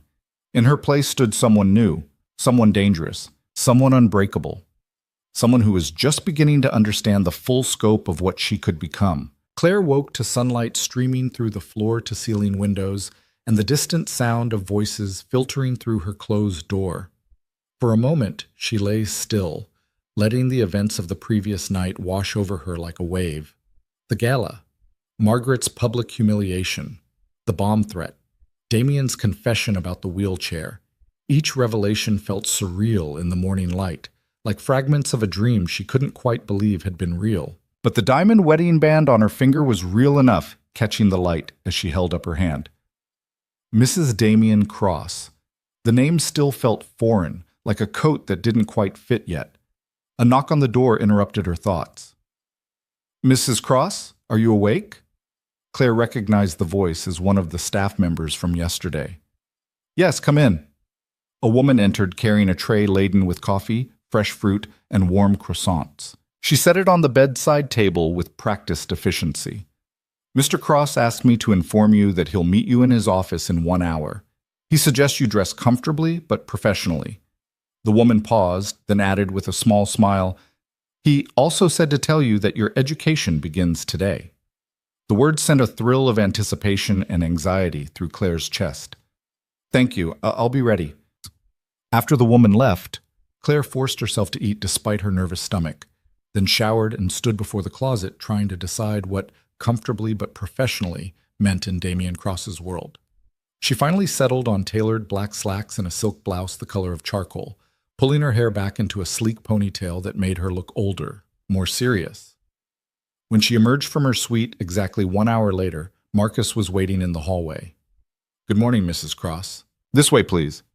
He led her through corridors she hadn't explored yet, past rooms whose purposes she could only guess at, until they reached a heavy wooden door at the end of a hallway. Marcus knocked twice, then opened it without waiting for a response. Damien's office was nothing like Claire had expected. She'd imagined something cold and modern, all glass and steel like the rest of the penthouse. Instead, she found herself in a space that felt more like a library, with floor-to-ceiling bookshelves lining 3 walls, a massive mahogany desk positioned before windows that showed the city spread out below, and leather furniture that looked broken in and comfortable. Damien sat behind the desk, still in his wheelchair, reviewing documents spread across the polished surface. He looked up as she entered, and Claire saw the same intensity in his eyes that had been there last night when he'd revealed the truth about his paralysis.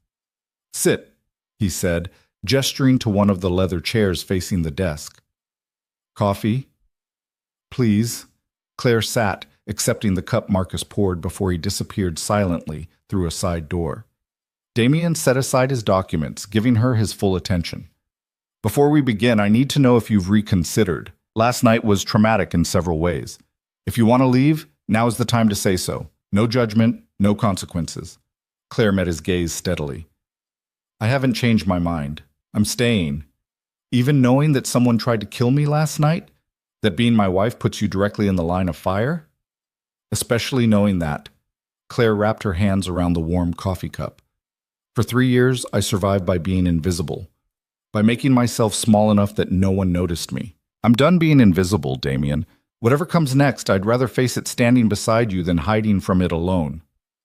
Something flickered in Damien's expression. Approval, maybe, or respect. Then let's begin. He pressed a button on his desk, and a section of the bookshelf slid aside, revealing a wall of monitors showing security feeds from what looked like dozens of locations. My empire is built on 3 pillars: legitimate business, gray market operations, and what most people would call criminal enterprise. You need to understand all 3. Claire's pulse quickened, but she kept her expression neutral. I'm listening. The legitimate businesses are easy enough. I own commercial real estate across the city, several investment firms, a portfolio of restaurants and nightclubs, and a private security company that provides protection for corporate clients. Damien tapped his keyboard, and financial reports appeared on one of the monitors. These operations are completely legal, heavily audited, and generate significant revenue. They're also perfect for laundering money from less legitimate sources. Money laundering, Claire repeated, tasting the words. Among other things. Damien's tone was matter-of-fact, as if he were discussing the weather rather than federal crimes. The gray market operations include gambling networks, high-end escort services for wealthy clients, and facilitating transactions between parties who prefer not to involve banks or lawyers. Nothing violent, nothing that harms innocents, but definitely illegal in the eyes of the law. Claire absorbed this, trying to reconcile the man who donated $5 million to children's hospitals with the one calmly describing criminal enterprises. And the third pillar? Protection, enforcement, and control of territory. Damien's expression hardened. This city has various factions competing for power: organized crime families, street gangs, corrupt officials, foreign interests. I maintain dominance by being smarter, better connected, and more ruthless than anyone else when necessary. That means collecting debts, settling disputes, and occasionally removing threats permanently. The final word hung in the air between them, heavy with implication. Claire understood what he meant without needing it spelled out. Removing threats permanently meant killing people. Her husband was a murderer, or at least he ordered murders. You're not running, Damien observed quietly. Would it change anything if I did? Claire asked. Probably not. But I'm giving you the chance to preserve your illusions, if you want them. Claire thought about that for a moment, remembering the girl she'd been 3 years ago, the daughter of a successful businessman, raised in comfort and luxury, protected from the harsh realities of the world. That girl would have been horrified by what Damien was telling her. That girl would have run screaming. But that girl had died the day her father's heart gave out, buried alongside him in the family plot, while Margaret and Sabrina picked over the remains of her life like vultures. I don't want illusions, Claire said finally. I want the truth. All of it. Damien studied her for a long moment, then nodded slowly. All right, then let me tell you about the organization you've married into. For the next 3 hours, Damien walked Claire through the intricate web of his empire. He showed her organizational charts detailing the hierarchy of his operation, explained the various revenue streams and how they interconnected, identified key players and their roles. He taught her the language of his world, the coded phrases used to discuss illegal activities, the hand signals his men used to communicate in public, the subtle ways territory and power were negotiated. Claire absorbed it all with laser focus, asking questions when things weren't clear, taking mental notes of names and faces as Damien showed her surveillance footage of various operations. Her mind cataloged information with the same meticulous attention to detail she'd once applied to managing the Holloway household, only now, instead of tracking which rooms needed cleaning, she was learning which district lieutenants were loyal and which ones bore watching. You're a quick study, Damien said as he closed out the final presentation. Most people would be overwhelmed by now. I'm good at learning systems, Claire replied. Every organization has its own logic, its own rules. Yours is just more complex than most, and more dangerous. Damien wheeled himself around the desk, stopping in front of her chair. Which brings us to the practical portion of your education. Starting tomorrow, you'll begin weapons training with Marcus. Basic marksmanship, self-defense, situational awareness. I want you able to protect yourself. Claire's eyes widened. You want me to learn to shoot? I want you to survive if someone comes for you. Damien's expression was grim. The bomb last night was a warning that things are escalating. Whoever is after me won't hesitate to use you as leverage or eliminate you as a message. You need to be able to defend yourself. The reality of what she'd stepped into hit Claire with renewed force. This wasn't just about reclaiming her dignity or escaping Margaret's cruelty. This was about surviving in a world where violence was currency and loyalty was the only thing keeping you alive. Okay, she said quietly. I'll learn. Damien reached out, his hand covering hers where it rested on the chair arm. I know this is a lot. We can take breaks, pace things slower if you need. No. Claire shook her head firmly. The faster I learn, the faster I become an asset instead of a liability. Keep going. Something that might have been pride flickered across Damien's face. Then let's move on to the current crisis. The bomb last night was sophisticated, which means it was either placed by a professional or by someone with access to professional resources. I've narrowed the list of suspects to 3 people within my organization who have the knowledge, opportunity, and potential motive to betray me. He pulled up 3 files on his computer, turning the monitor so Claire could see. 3 faces stared back at her, 2 men and a woman, all professionally photographed, all looking dangerous in different ways. This is Vincent Caruso, my lieutenant overseeing the docks and shipping operations. Damien pointed to the first image, a man in his 40s with cold eyes and a scar across his cheek. He's been with me for 8 years, loyal and effective, but he's also ambitious. If he thought he could take my place, he might try. Next is Elena Volkov, head of my financial operations and money laundering networks. The woman in the photo was beautiful in a severe way, with platinum blonde hair and ice blue eyes. She's brilliant with numbers and connections to Eastern European organizations that might want me gone. But she's also made millions working for me, so the motive is unclear. Finally, Robert Chen, who you saw briefly at the gala last night. The third image showed the man who'd tried to pull Damien aside for a private conversation. He manages my legitimate businesses and serves as the public face of my corporate interests. He's been increasingly resentful of my methods and has hinted that he thinks I'm too volatile, too dangerous. If he wanted to take the organization in a different direction, removing me would be step 1. Claire studied the 3 faces, her mind working through the implications. Can you investigate all 3 simultaneously without tipping them off? I'm already investigating, Damien said, but I need to be careful. If the traitor realizes I'm onto them, they might accelerate their plans or go underground. What I need is someone they won't suspect. Someone who can observe, gather information, ask innocent questions without raising alarms. Understanding dawned. You want me to spy on them? I want you to meet them, engage with them as my wife, and tell me what you observe. Damien's eyes were intense. You have a gift for seeing things others miss. You noticed my wheelchair was a lie when no one else has in over a year. Use that skill to help me identify who wants me dead. Claire's heart raced with a mixture of fear and excitement. This was it. The moment she stopped being a passive observer and became an active participant in Damien's world. When do I start? Tonight. I'm hosting a dinner here in the penthouse for my senior leadership. All 3 suspects will attend, along with several others to provide cover. You'll be introduced as my wife, and you'll spend the evening observing, conversing, learning who they are and how they interact. He paused. Can you handle that? Claire thought about the question carefully. Could she sit at a table with people who might want her husband dead, smile and make conversation while looking for signs of betrayal, all while maintaining the facade of an innocent new bride?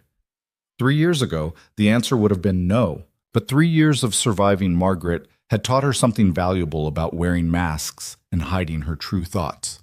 Yes, she said, I can handle that. Good. Damien released her hand and wheeled himself back behind his desk. Marcus will brief you this afternoon on the key players who will be attending. Study their backgrounds, their relationships, anything that might give you insight into their loyalties. And Claire? He waited until she met his eyes. Be careful. These people are dangerous. They've survived in this world because they're smart, ruthless, and paranoid. One wrong question, one suspicious glance, and you could become a target yourself. The warning sent a chill down Claire's spine, but she forced herself to nod calmly. I understand. I hope you do. Damien's expression was unreadable. Because once you step into that dining room tonight, there's no going back. You'll be all the way in, Claire, part of this world, complicit in everything I do, legally and morally tied to choices that most people would consider monstrous. He leaned forward, his dark eyes pinning her in place. Last chance to walk away clean. After tonight, your hands will be as dirty as mine. Claire stood slowly, smoothing down her blouse with hands that only trembled slightly. My hands have been dirty since the moment I agreed to marry you under false pretenses. Since I stood at that altar wearing a veil and let everyone believe I was Sabrina. I crossed the line days ago, Damien. Tonight just makes it official. She turned toward the door, but Damien's voice stopped her before she reached it. Claire? She glanced back over her shoulder. Don't trust anyone tonight. Not Vincent, not Elena, not Robert. Not even the people who seem friendly or sympathetic. In my world, the smiling face is usually the one holding the knife. He paused, and something almost like concern crossed his features. And if anything feels wrong, if you sense danger, you get Marcus immediately. Don't try to be brave, just survive. I will, Claire promised. She spent the rest of the afternoon with Marcus in a secure room lined with monitors and filing cabinets, learning everything she could about the people who would be at tonight's dinner. Marcus was a patient teacher, walking her through each person's background, their position in Damien's organization, their known loyalties and suspected weaknesses. Vincent Caruso grew up on the docks, Marcus explained, pulling up a detailed file. His father worked for Mr. Cross's father before the assassination. Vincent has always been loyal, but he's also proud. If he thought Mr. Cross was showing weakness or making strategic errors, he might decide the organization needs new leadership. What about his personal life? Claire asked. Divorced twice, no children. He has a gambling problem that Mr. Cross knows about and tolerates because Vincent always pays his debts. He's motivated by respect and power more than money. Marcus pulled up another file. Elena Volkov is different. She came to us 5 years ago from a Russian syndicate, bringing connections and financial expertise. She's brilliant, disciplined, and completely emotionless when it comes to business. If she betrays Mr. Cross, it will be because someone offered her something better, more power, more autonomy, or a bigger piece of a different empire. And Robert Chen? Marcus's expression soured slightly. Robert is complicated. He's brilliant at running the legitimate businesses and making Mr. Cross look respectable to the outside world. But he's also squeamish about the rougher aspects of the operation. He's argued several times that we should phase out the criminal enterprises and focus solely on legitimate ventures. Mr. Cross has refused, which hasn't sat well with Robert. Claire processed this information, building mental profiles of each suspect. Vincent was motivated by pride and respect, Elena by calculated self-interest, Robert by ideology and perhaps moral superiority. 3 very different people with 3 very different potential motives for betrayal. Who do you think it is? She asked Marcus. The security chief was silent for a long moment, weighing his words. Honestly, Mrs. Cross, I don't know. Any of them could have done it, or none of them. It's possible the real traitor is someone we haven't even considered, using the bomb as a distraction while they make their real move. He met her eyes seriously. That's why tonight is so important. Fresh eyes, fresh perspective. You might notice something the rest of us have missed because we're too close to see it clearly. As evening approached, Claire returned to her suite to prepare. The staff had laid out a dress on her bed, deep burgundy silk that was elegant without being overly formal, sophisticated without trying too hard. She showered, dried her hair, and applied makeup with careful precision, transforming herself into the poised, confident woman she needed to appear to be. When she finally looked in the mirror, a stranger stared back. This woman looked powerful, assured, like someone who belonged in Damen Cross's world. Claire just had to hope the illusion was convincing enough to fool trained killers and career criminals. Marcus appeared at precisely 7 to escort her to the dining room. Remember, he said quietly as they walked, you're just the new wife tonight. Curious, interested in your husband's associates, but not asking pointed questions. Keep it natural. I understand, Claire said, her heart pounding against her ribs. The dining room had been transformed since the last time she'd seen it.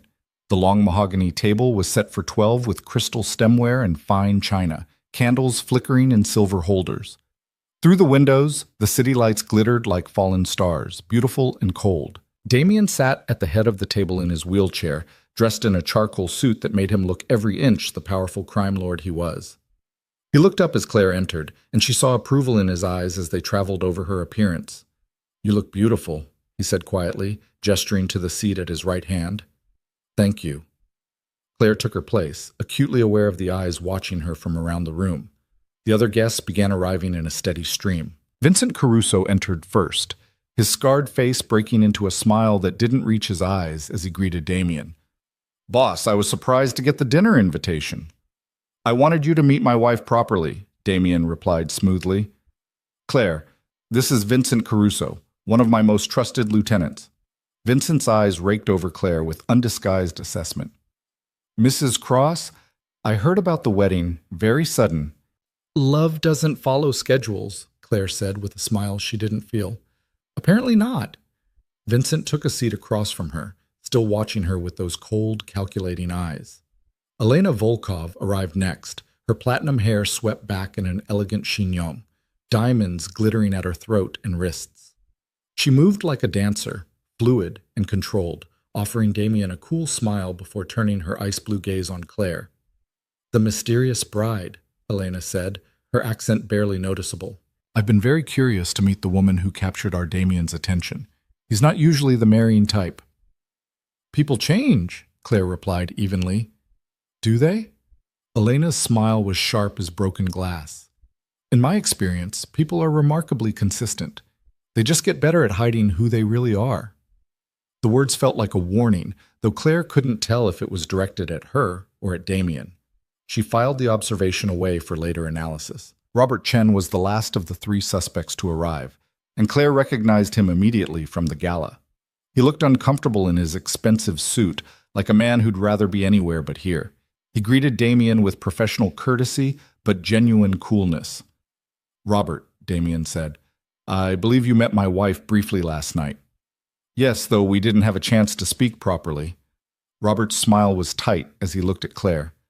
"I have to say, Mrs. Cross, I was surprised by your marriage. Damien never mentioned he was seeing anyone seriously." "It was a whirlwind romance," Claire said, using the prepared answer Marcus had coached her on. "Whirlwind indeed." Robert's tone suggested he didn't believe that for a second. The other guests filled in the remaining seats. Senior lieutenants, financial advisors, a lawyer whose presence suggested he handled more than standard corporate contracts. Claire greeted each one with practiced charm, filing away observations about body language, word choice, the subtle dynamics of power and deference that played out in every interaction. Dinner began with impeccable service, course after course of exquisitely prepared food that Claire barely tasted. She was too focused on watching, listening, analyzing. Vincent spoke loudly and often, dominating conversations with stories of past operations and barely veiled criticisms of Damien's recent strategic choices. Elena said little but missed nothing, her ice blue eyes tracking every gesture and word with predatory focus. Robert engaged in polite conversation but radiated discomfort, as if sitting at this table violated some internal moral code. "So, Mrs. Cross," Vincent said during the third course, his wine glass already empty and being refilled, "what do you think of your husband's business ventures?" The question was a trap, Claire realized. Too enthusiastic an endorsement would seem naive. Too much hesitation would suggest disloyalty or weakness. "I think Damien is brilliant at identifying opportunities others miss," she said carefully. "And I admire his ability to maintain control of such complex operations." "Complex?" Vincent repeated, laughing. "That's diplomatic. Some might say dangerous, others might say unsustainable." "Vincent," Damien's voice carried a warning edge. "I'm just saying," Vincent pressed on, emboldened by wine. "The old ways worked because they were simple. Territory, loyalty, respect. But you've complicated everything with all these legitimate businesses and international connections. Makes us vulnerable." "Makes us wealthy," Elena interjected smoothly. "The diversification has tripled our revenue in 5 years. Perhaps, Vincent, you're simply uncomfortable with change." Vincent's face darkened. "I'm uncomfortable with weakness masquerading as strategy." The tension at the table ratcheted up instantly. Claire felt Damien go still beside her, the dangerous kind of stillness that preceded violence. But before he could respond, Robert spoke up. "I actually agree with some of Vincent's concerns," he said quietly, and every head turned toward him. "Not about the legitimate businesses, those are sound. But the criminal enterprises put everything at risk. One federal investigation, one determined prosecutor, and we could all go down. We should be moving away from that exposure, not doubling down on it." "Interesting," Damien said, his voice deceptively calm. "Two of my most senior people questioning my leadership in my own home at my own table. Should I be concerned about a mutiny?" The word landed like a grenade.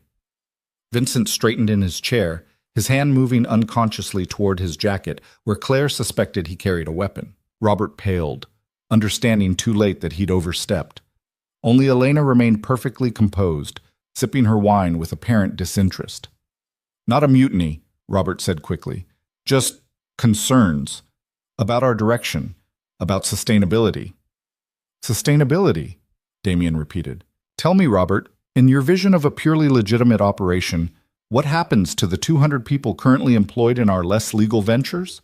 What happens to the neighborhoods we protect from rival gangs? What happens to the power structure that keeps this city from descending into chaos?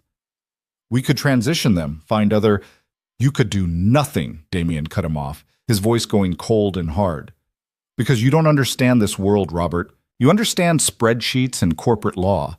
You don't understand that power isn't built in boardrooms. It's built in the streets, in the shadows, in the places where people like you fear to go." Robert's face flushed with anger and humiliation. Beside Claire, Vincent was smiling with vicious satisfaction, clearly pleased to see someone else receiving Damien's displeasure. And across the table, Elena watched it all with those ice-blue eyes, calculating, assessing, waiting. Claire's mind raced. This dinner wasn't just about introducing her to Damien's people. It was a test of them, of her, of the fragile bonds holding the organization together. Damien was deliberately pushing them, provoking reactions, creating stress to see who broke and how. "If I may," Claire said quietly, surprising herself. Every eye turned to her. "I think there's value in both perspectives.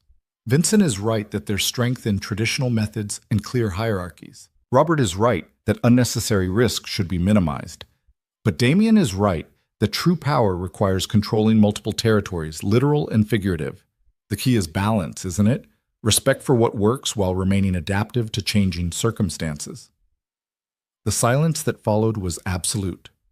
Claire's heart hammered as she realized she'd just offered strategic advice to a table full of career criminals who'd been in this business longer than she'd been alive. She'd either just earned respect or signed her death warrant.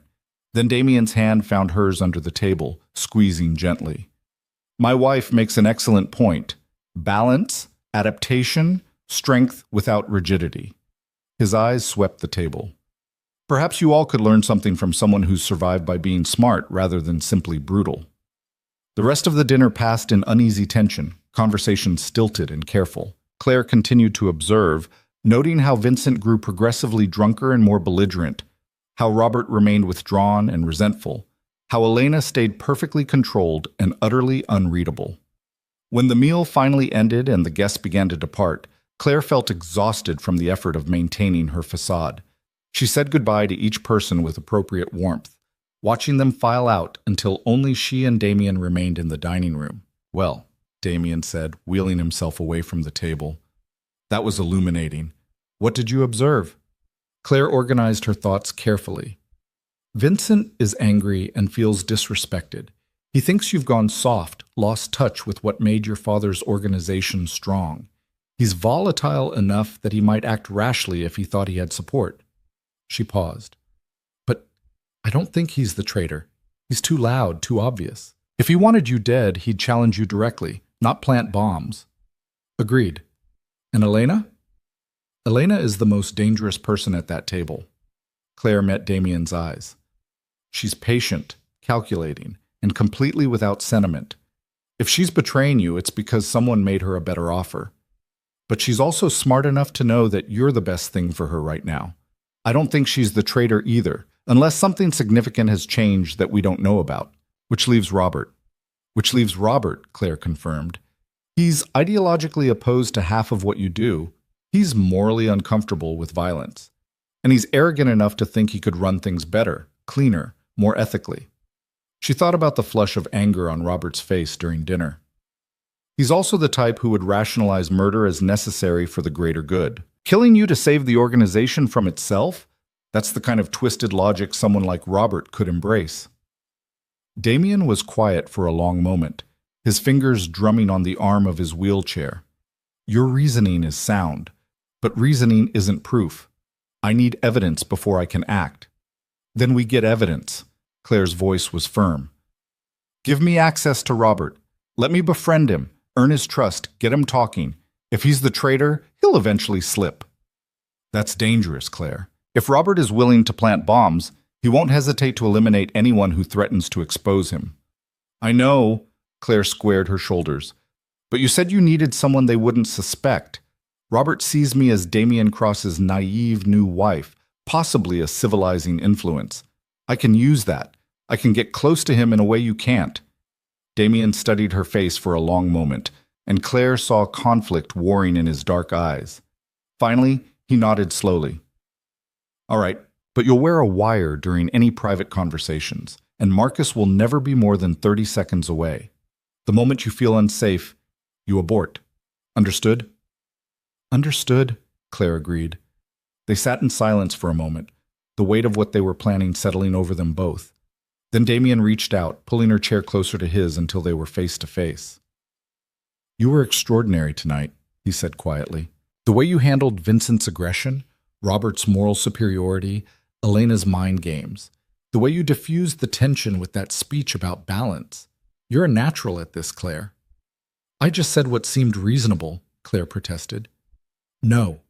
Damien's hand came up to cup her face, his thumb brushing across her cheekbone. You read the room, assessed the power dynamics, and offered a solution that acknowledged everyone's concerns while reinforcing my authority. That's not luck. That's skill. His eyes held hers with unsettling intensity. You're becoming exactly what I knew you could be. The question is, how do you feel about that? Claire thought about the question honestly. How did she feel about becoming someone who could sit at a table with criminals and feel comfortable? Who could strategize about identifying traitors and gathering evidence? Who could willingly put herself in danger to protect a man she barely knew? I feel alive, she said finally. For 3 years I was a ghost. Now I'm real again. Dangerous, maybe. Morally compromised, definitely, but real. She met Damien's gaze without flinching. And I'm not sorry about that. Something shifted in Damien's expression, something that looked almost like hunger. His hand slid from her cheek to the back of her neck, pulling her closer until their foreheads touched. You're remarkable, he breathed against her lips. And you're mine. Then he kissed her, and Claire's world tilted on its axis. The kiss was nothing like the chaste press of lips to knuckles at their wedding. This was possession, claim, promise, and threat wrapped together in heat and pressure that made her forget to breathe. She kissed him back with matching intensity, her hands fisting in his shirt, 3 years of loneliness and hunger and suppressed emotion pouring out in that single point of contact. When they finally broke apart, both breathless, Damien's eyes were black with desire and something deeper, more dangerous. This changes things, he said quietly. I know, Claire whispered. We should probably talk about... The explosion of sound cut him off mid-sentence. Marcus burst through the door, his weapon drawn, his face tight with urgency. Sir, we have a problem. The security system just detected an intruder on the 42nd floor, armed and moving toward the penthouse. Damien's transformation was instantaneous. The desire vanished from his face, replaced by cold calculation. How many? At least 3, possibly more. They bypassed the elevators and came up through the service stairs. Lockdown protocol, now! Damien turned to Claire, gripping her shoulders. There's a safe room behind the bookshelf in my office. Marcus will take you there. You stay inside until I come for you personally. No one else. Do you understand? What about you? Claire asked, fear threading through her voice. I'll handle it. Damien released her, and she saw him reach under his wheelchair, pulling out a handgun that had been concealed there. Go, now. Marcus grabbed Claire's arm, pulling her toward the door, but she twisted back to look at Damien one last time. He met her eyes across the distance, and in that moment, Claire saw the man he truly was. Not the wheelchair-bound crime boss, not the strategic genius, but the predator he'd hidden beneath the facade of disability. Because Damen Cross stood up from his wheelchair with fluid grace, rolled his shoulders, and checked his weapon with the easy competence of someone who'd done it 1,000 times before. And Claire realized with stunning clarity that whoever had come for him tonight had made a fatal error in judgment. They'd expected to find a crippled target. Instead, they'd found a wolf who'd been waiting for them to spring the trap. Marcus dragged Claire through the corridors at a dead run, his weapon drawn, his other hand locked around her wrist like iron. Behind them, Claire heard the distinctive crack of gunfire echoing through the penthouse, followed by shouts and the crash of breaking glass. Every instinct screamed at her to turn back, to help Damen somehow, but Marcus's grip was unbreakable. "Keep moving," he commanded, yanking her around a corner as bullets punched through the wall where they'd been standing seconds before. "The safe room is the only place you'll survive this." They burst into Damien's office, and Marcus immediately moved to the bookshelf, pressing a concealed button that made an entire section swing inward to reveal a steel-reinforced door. He punched in a code, pulled the door open, and shoved Claire inside. "Lock it behind me," he ordered. "Don't open it for anyone except Mr. Cross. Not me, not his men, not anyone. Only him." "Wait," Claire started, but Marcus was already gone, the door slamming shut with a heavy thud that spoke of serious engineering. She heard the automatic locks engage with multiple clicks, sealing her inside. The safe room was smaller than she'd expected, maybe 10 feet square, with monitors lining one wall showing security feeds from throughout the penthouse. Claire's hands shook as she watched the screen, searching for Damen among the chaos of armed men and muzzle flashes. There. On the monitor showing the main living area, she saw him. Damen moved through the space with lethal efficiency, no longer confined to his wheelchair, no longer pretending weakness. He fired with precision, dropped behind cover, rolled, and came up shooting. Every movement was fluid, practiced, deadly. This was who he really was beneath the facade. A warrior who'd spent 2 years letting the world think him broken while he rebuilt himself into something more dangerous than before. Claire watched 3 armed intruders go down in rapid succession, Damien's shots finding their targets with brutal accuracy. Marcus appeared from a side corridor, providing covering fire, while 2 more of Damien's security team converged from the opposite direction. The assault team, whoever they were, found themselves caught in a kill box they'd walked into blind. It was over in less than 3 minutes. The last intruder dropped, and sudden silence fell over the penthouse like a blanket. Claire pressed closer to the monitors, counting bodies, searching for Damen among the aftermath. He stood in the center of the carnage, breathing hard, his shirt torn and bloodied, though she couldn't tell if it was his blood or someone else's. Marcus approached him, speaking rapidly, and Damen nodded, holstering his weapon. Then his head tilted up, looking directly at the camera, and Claire realized he knew she was watching. He moved toward the office, and Claire's heart hammered as she waited. Footsteps approached the safe room door. A knock, 3 times, then twice, then once. Some kind of code. "Claire," Damien's voice came through the steel. "It's me. Open the door." Her hands trembled as she worked the locks, pulling the heavy door open. Damen stood on the other side, alive and whole, though his appearance was shocking. Blood spattered his face and clothing, his hair was disheveled, and there was a wild, dangerous energy radiating from him that made him look barely human. "Are you hurt?" Those were the first words out of Claire's mouth. "Not my blood." Damen stepped into the safe room, his eyes scanning her from head to toe. "Are you?" "No, I'm fine. Marcus got me here before." Claire's voice broke as the adrenaline finally caught up with her. "What happened? Who were they?" "Robert's people." Damien's voice was flat, emotionless. 3 professionals, former military by their tactics. They came for me while the security system was supposedly being upgraded, which means someone inside gave them the access codes and timing. Claire's stomach dropped. Robert really was the traitor. Yes. Damen pulled out his phone, scrolling through messages with blood-stained fingers. Marcus tracked his movements after the dinner. Robert went directly to a warehouse in the industrial district, one of Vincent's territories, interestingly enough. He met with the assault team there, gave them the codes, sent them here to finish what the bomb couldn't. His jaw tightened. "He's in custody now. My men picked him up 10 minutes ago. What are you going to do with him? Claire asked, though she already knew the answer. Damien's eyes met hers, dark and utterly merciless. What do you think I should do with someone who tried to kill me twice in 48 hours? Who endangered you in the process? The question hung between them, heavy with implication. This was a test, Claire realized. Damien was asking if she could accept what he was, what he did, the choices he made in this world she'd married into. Robert Chen was a dead man. The only question was whether Claire could live with being complicit in that execution. She thought about the man who'd sat at their dinner table radiating moral superiority, who'd criticized Damien's methods while planning his murder, who'd sent armed killers into their home without a thought for the innocent staff who might be caught in the crossfire. She thought about the moment Marcus had pulled her through bullets meant to ensure there were no witnesses. I think, Claire said slowly, choosing her words with care, that in your world, betrayal has only one consequence, and I think Robert understood that when he made his choice. She held Damien's gaze steadily. So do what you need to do. I won't stand in your way. Something shifted in Damien's expression, approval perhaps, or relief that she understood the rules of the game they were playing. He'll talk first. Tell us who else knew about his plans, who helped him, whether this was truly his operation or if he was working for someone else. He stepped closer, his bloodied hand coming up to cup her face. And then he'll die, Claire. I'll kill him myself for putting you in danger. The words should have horrified her. Instead, Claire felt a dark satisfaction curl in her chest. Good. Damien's eyes widened slightly, genuine surprise flickering across his features. Then he pulled her against him, kissing her hard and desperate, tasting of violence and victory and something primal that made Claire's blood sing.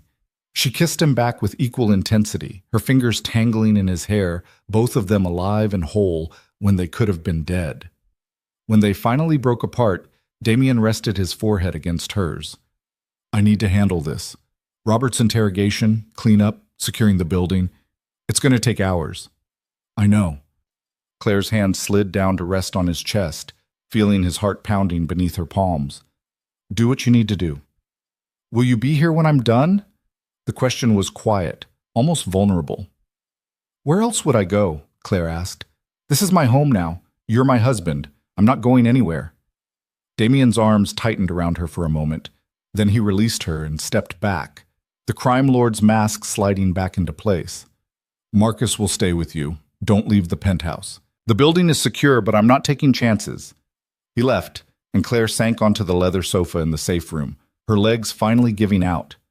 The monitor still showed the aftermath of the assault, bodies being removed, blood being cleaned, the evidence of violence being systematically erased. This was her life now. This was the world she'd chosen. And the terrifying thing was, she didn't regret it. The hours crawled by. Marcus brought her food she couldn't eat. Coffee she sipped mechanically. Updates that Robert was still being interrogated in one of Damien's secure locations across the city. Dawn was breaking over the skyline when Damien finally returned, looking exhausted but grimly satisfied. It's done, he said simply, collapsing onto the sofa beside her. Robert talked. The operation was his alone. He thought removing me would let him reshape the organization into something more legitimate, more acceptable to his moral sensibilities. The arrogance of it is almost impressive. Was? Claire caught the past tense. Was. Damien's voice was flat. He won't be a problem anymore. Claire nodded, accepting this. And the organization? Will the others fall in line now? Oh, they'll fall in line. Damien's smile was sharp and cold. Because tomorrow night we're hosting another dinner. Vincent, Elena, and every senior lieutenant. And you're going to stand beside me when I tell them exactly what happened to Robert and why. You're going to be my partner in making sure everyone understands that betrayal ends in death, and that you are under my complete protection. Claire's pulse quickened. You want me to be part of the message. I want them to see us as a united front, husband and wife, partners, equals. Damien turned to face her fully. Robert saw you as an innocent civilian, a weakness he could exploit. I want everyone to know you're anything but. Can you do that? Claire thought about the girl she'd been just days ago, invisible, powerless, scrubbing floors in a basement. Then she thought about the woman she was becoming, someone who could sit at a table with criminals and hold her own, who could watch violence unfold and not flinch, who could accept the brutal justice of her husband's world without losing herself. Yes, she said firmly. I can do that. The next evening, Claire dressed in black. A deliberate choice, the color of mourning and power in equal measure. The dress was elegant, expensive, and utterly uncompromising. She wore her hair down, diamond earrings that caught the light, and an expression of calm confidence she'd practiced in the mirror until it looked natural. The dining room was set for 10 this time, and the atmosphere was thick with tension when the guests arrived.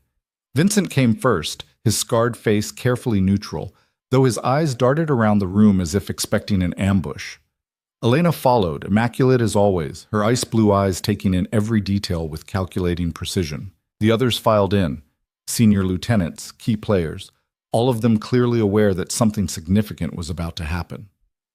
The empty chair where Robert had sat at the previous dinner was a silent accusation.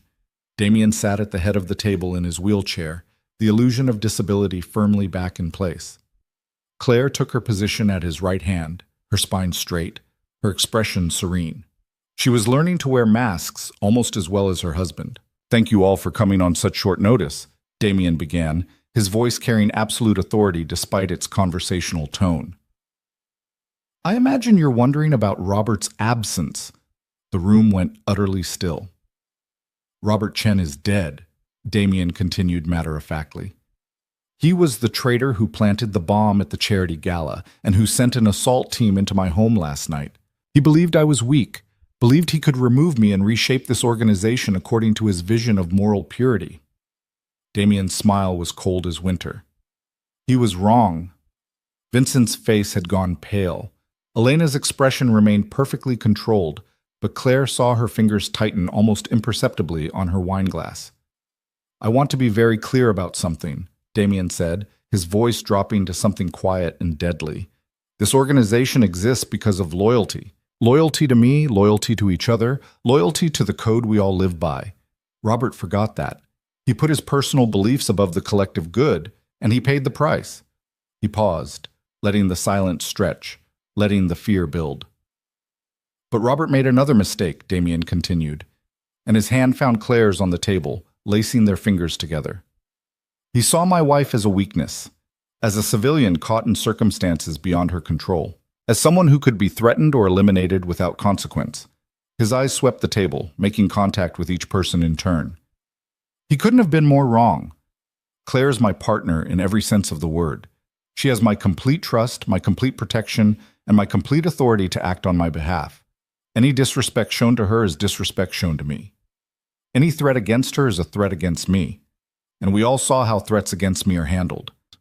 Claire felt every eye in the room focus on her with new intensity. She met their stares calmly, channeling every ounce of strength she'd developed during 3 years of surviving Margaret's cruelty. "Mrs. Cross," Vincent said carefully, and Claire heard the shift in his tone, from dismissive to respectful. "I want to assure you that I had no knowledge of Robert's plans. If I had known, you would have come to Damien immediately," Claire finished for him, her voice steady and sure. "Because you understand loyalty. You understand that this organization is stronger together than divided." She paused, remembering the advice she'd given at the previous dinner. "You value tradition and hierarchy, Vincent. That's admirable. But tradition only survives when those who uphold it adapt to changing circumstances." Vincent blinked, clearly surprised to be engaged so directly. "Yes, ma'am. Exactly." Elena spoke next, her Russian accent slightly more pronounced than usual. "If I may, Mrs. Cross, I would like to extend my congratulations on your marriage, and my assurance of complete loyalty, both to your husband and to you." Her ice-blue eyes were unreadable. "In my culture, we have a saying, the strength of the wolf is the pack, and the strength of the pack is the wolf. You and Mr. Cross together make this organization stronger." It was a calculated statement, Claire realized, Elena positioning herself as an ally, distancing herself from Robert's betrayal, making sure everyone knew where she stood. "Smart." "Thank you, Elena," Claire said with a slight smile. "I appreciate that." The rest of the dinner proceeded with careful formality, everyone speaking respectfully, acknowledging both Damien and Claire as leaders. The message had been received and understood. The organization had a new power structure, and Claire was firmly part of it. When the guests finally departed, Claire felt the tension drain from her shoulders. She'd done it. She'd stood before dangerous people and claimed her place among them without flinching. "You were perfect," Damien said, wheeling himself closer. "Vincent will spread the word that you're to be respected. Elena will do the same, but with more calculation. By tomorrow, everyone in the organization will know that Claire Cross is not to be underestimated." "Good," Claire said, and meant it. Damien reached for her hand, pulling her down until she was sitting on his lap, the wheelchair supporting both their weights. "I have something for you." He pulled a folder from beneath his jacket, handing it to her. Claire opened it with trembling fingers, her eyes scanning the legal documents inside.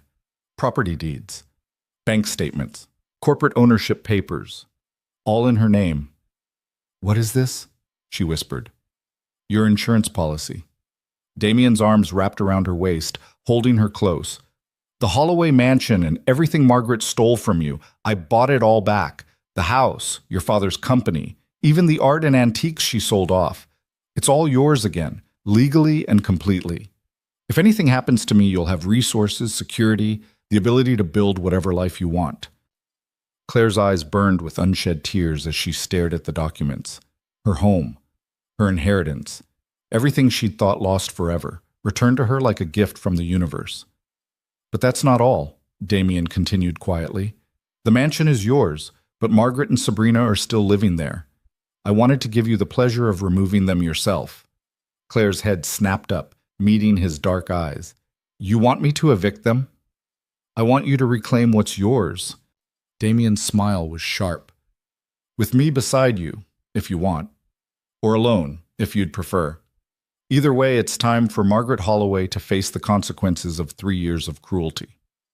The next morning, Claire stood at the gates of the Holloway mansion with Damien beside her, standing, not sitting in his wheelchair, though Marcus and several security personnel surrounded them to maintain the illusion for anyone watching. The house looked exactly as she remembered, beautiful and cold, the place where her childhood had died. "Ready?" Damien asked quietly. Claire straightened her spine, lifting her chin. "Yes." They walked up the front steps together, and Claire used the key from the deed packet to open the door she'd once been forbidden to enter through. The grand foyer was exactly as she remembered. Marble floors, sweeping staircase, the chandelier her mother had loved hanging overhead. "Who's there?" Margaret's voice echoed from upstairs. "I told you people to use the service entrance." Claire smiled coldly. "It's not the service, Margaret. It's me." The silence that followed was absolute. Then footsteps on the stairs, rapid and angry, and Margaret appeared at the landing in a silk robe, her face flushed with rage. "How dare you come here? I'll call the police. She stopped dead when she saw Damien standing beside Claire, his hand resting possessively on her waist. The color drained from Margaret's face. "Mr. Cross, I didn't realize you would be here." "Didn't you?" Damien's voice was pleasant, which somehow made it more terrifying. "This is my wife's home, Mrs. Holloway. Where else would I be?" "Her home?" Margaret's laugh was shrill. "This is my house. Claire has no claim." "Actually," Claire interrupted, pulling the deed from her purse, "I have every claim. This house belonged to my father. When he died, it should have passed to me as his only biological child. You stole it through legal manipulation and fraud. But Damien bought it back from the bank that held the mortgage you couldn't pay, and then he gave it to me." She held up the deed, letting Margaret see her name in clear legal language. "That's impossible," Margaret whispered, but Claire could see the truth dawning in her stepmother's eyes. "You can't." "I can, and I have." Claire's voice was steady, strong, nothing like the trembling girl who'd scrubbed these floors. "You have 1 hour to pack your belongings and leave. Anything that belonged to my mother or father stays. Everything else goes with you." Sabrina appeared at the top of the stairs, her face puffy from sleep. "Mom, what's going on?" "We're being evicted," Margaret spat. "Your darling stepsister and her criminal husband are throwing us out." "Criminal?" Damien's smile was razor sharp. "Careful, Mrs. Holloway. Slander is actionable, and I have very good lawyers. Besides, I prefer the term businessman with diversified interests." He glanced at his watch. "You now have 59 minutes. "This isn't fair," Sabrina shrieked, stumbling down the stairs. "Claire, you can't do this. We gave you a home when you had nothing. You gave me a basement room and 3 years of servitude, Claire corrected coldly. You erased me, humiliated me, treated me like property, and now you're experiencing what it feels like to lose everything. She stepped closer, her voice dropping to something quiet and venomous. How does it feel, Sabrina, to have your security ripped away? To realize you're powerless? Sabrina's face crumpled. Please, we have nowhere to go. You should have thought of that before you poured wine on my dress and laughed while your friends watched. Claire felt no sympathy, no mercy. You should have thought of it before you let your mother beat me and said nothing. You should have thought of it before you ran away from your own wedding and left me to take your place. She turned away, dismissing Sabrina's tears as easily as Sabrina had once dismissed her pain. Margaret's voice stopped her before she reached the door. You think you've won? You think marrying a mobster makes you better than us? You're nothing, Claire. You'll always be nothing. And when he gets tired of you, when he trades you in for someone younger or prettier or more useful, you'll have nothing again. Claire turned slowly, meeting her stepmother's hateful gaze with perfect calm. I survived 3 years of your worst. I survived your cruelty, your manipulation, your systematic destruction of everything I loved, and I came out stronger. She moved closer, close enough to see the fear beneath Margaret's bravado. Damien didn't make me strong. You did. Every slap, every insult, every moment of humiliation taught me how to endure, how to survive, how to wait for my moment. She smiled, and it was her husband's smile, cold and sharp and absolutely merciless. So thank you, Margaret, for making me into someone who could stand here today and destroy you without a second thought. Margaret's face went white, then red, her hands shaking with impotent fury. But there was nothing she could say, nothing she could do. The power she'd wielded so viciously was gone, stripped away as completely as she'd once stripped away Claire's dignity. 55 minutes, Damien said pleasantly. I'd start packing if I were you. They left Margaret and Sabrina standing in the foyer, stunned and powerless, and walked through the house together. Claire moved through rooms filled with memories, her mother's sitting room, her father's study, the library where she'd spent countless hours reading. Damien had been thorough. Every piece of furniture, every painting, every item that had belonged to her family was back in its rightful place, restored as if the last 3 years had never happened. Except Claire had happened. She'd been forged in fire and emerged as something her younger self never could have imagined. How do you feel? Damien asked as they stood in her mother's sitting room, surrounded by delicate furniture and soft colors. Free, Claire said honestly. For the first time in 3 years, completely free. Damien pulled her close, his arms wrapping around her waist, his chin resting on her shoulder. What do you want to do with this place? Claire thought about that question carefully. This house held ghosts, her mother's laughter, her father's pride, but also Margaret's cruelty and 3 years of pain. I want to transform it, turn it into something good, something that helps people who are powerless like I was. Like what? Damien's voice was curious, not dismissive. A foundation, a safe house for women escaping abuse, a place where invisible people can become visible again. Claire turned in his arms, meeting his dark eyes. I survived because I was strong enough to endure alone, but not everyone is. Some people need help, need protection, need someone to believe they're worth saving. Damien studied her face for a long moment, and Claire saw something shift in his expression, pride maybe, or love, or something too complex to name. Then we'll do it. Transform this house into a foundation, hire staff, provide resources, make it the best facility in the city. He paused, his hand coming up to cup her face.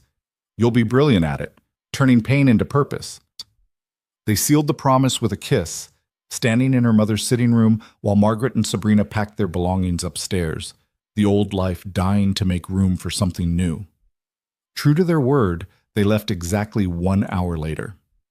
Claire watched from the window as Margaret and Sabrina loaded suitcases into a taxi, their faces tight with humiliation and rage. She felt no triumph, no joy, just a quiet satisfaction that justice had been served, that the scales had finally balanced. The mansion was hers again. Her life was hers again. And standing beside Damen Cross, she was more than just his wife. She was his partner, his equal, someone who'd earned her place in his dangerous world through strength and intelligence rather than accident of birth. Over the following weeks, Claire threw herself into transforming the mansion. She hired architects to redesign the space, brought in counselors and social workers to develop programs, established a legal fund to help women escape abusive situations. The Holloway Foundation, she called it, honoring her father's name while reclaiming her own identity. Damien supported every decision, providing funding and protection, using his connections to ensure the foundation had everything it needed.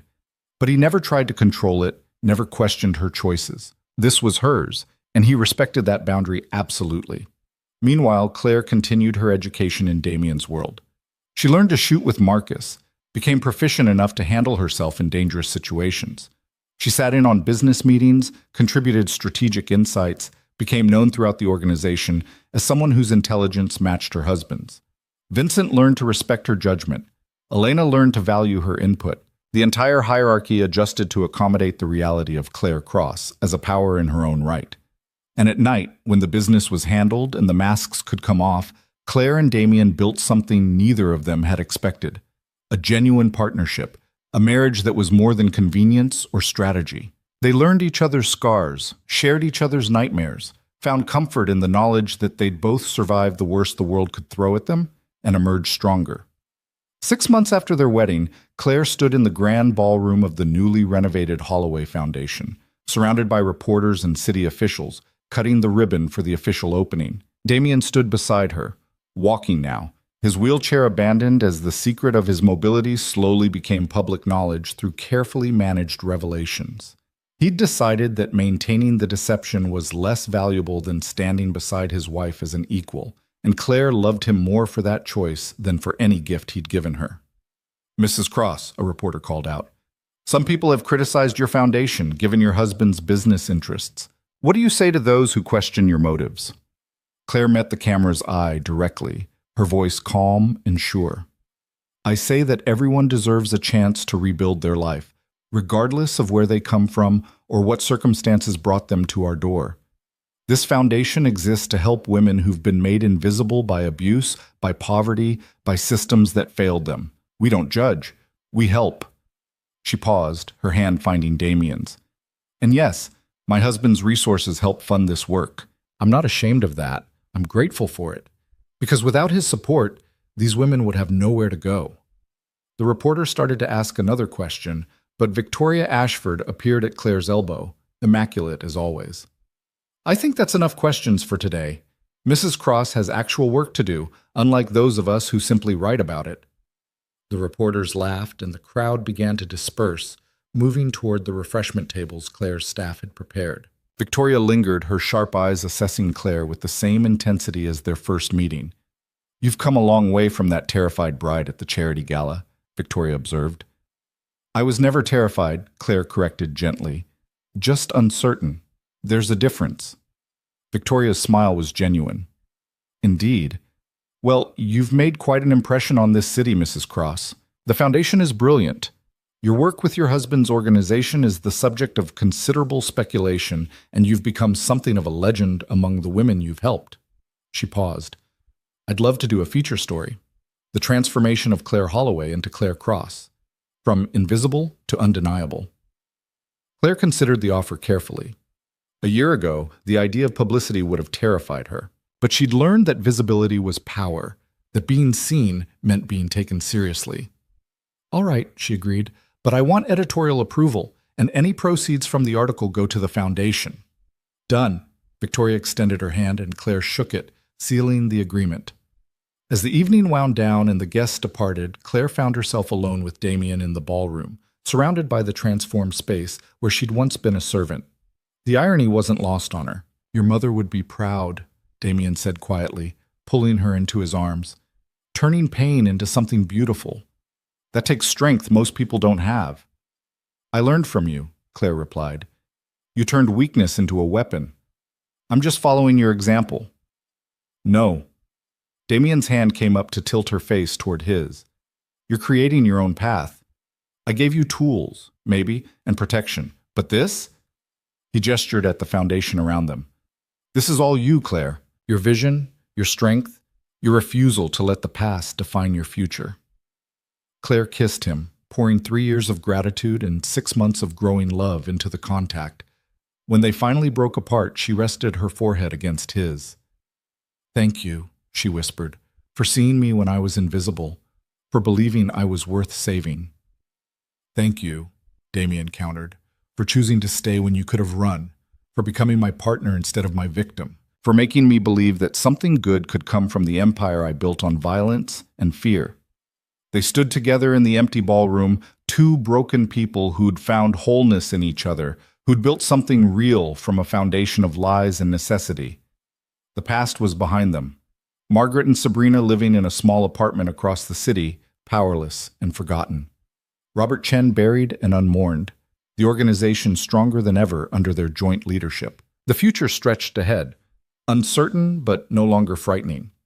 Claire had her foundation, her purpose, her power. Damien had his empire and a wife who understood the cost of maintaining it.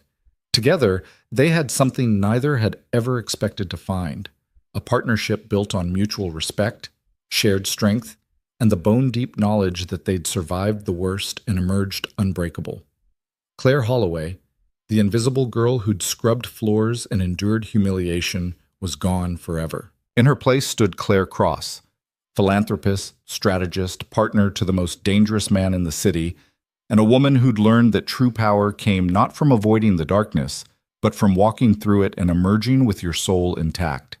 And as she stood in the ballroom with her husband's arms around her and her mother's dream transformed into reality, Claire realized that sometimes the greatest revenge wasn't destruction. It was survival. It was transformation. It was taking everything that had been stolen and building something better from the ashes. Margaret had tried to erase her. Instead, she'd created someone unforgettable. Sabrina had tried to use her. Instead, she'd lost everything while Claire gained a kingdom. And Damen Cross, the man who'd seen her worth when she was invisible, had given her the tools to become extraordinary. The story that had begun with a desperate substitution at a wedding altar had evolved into something neither of them could have predicted. A genuine partnership, a love forged in fire,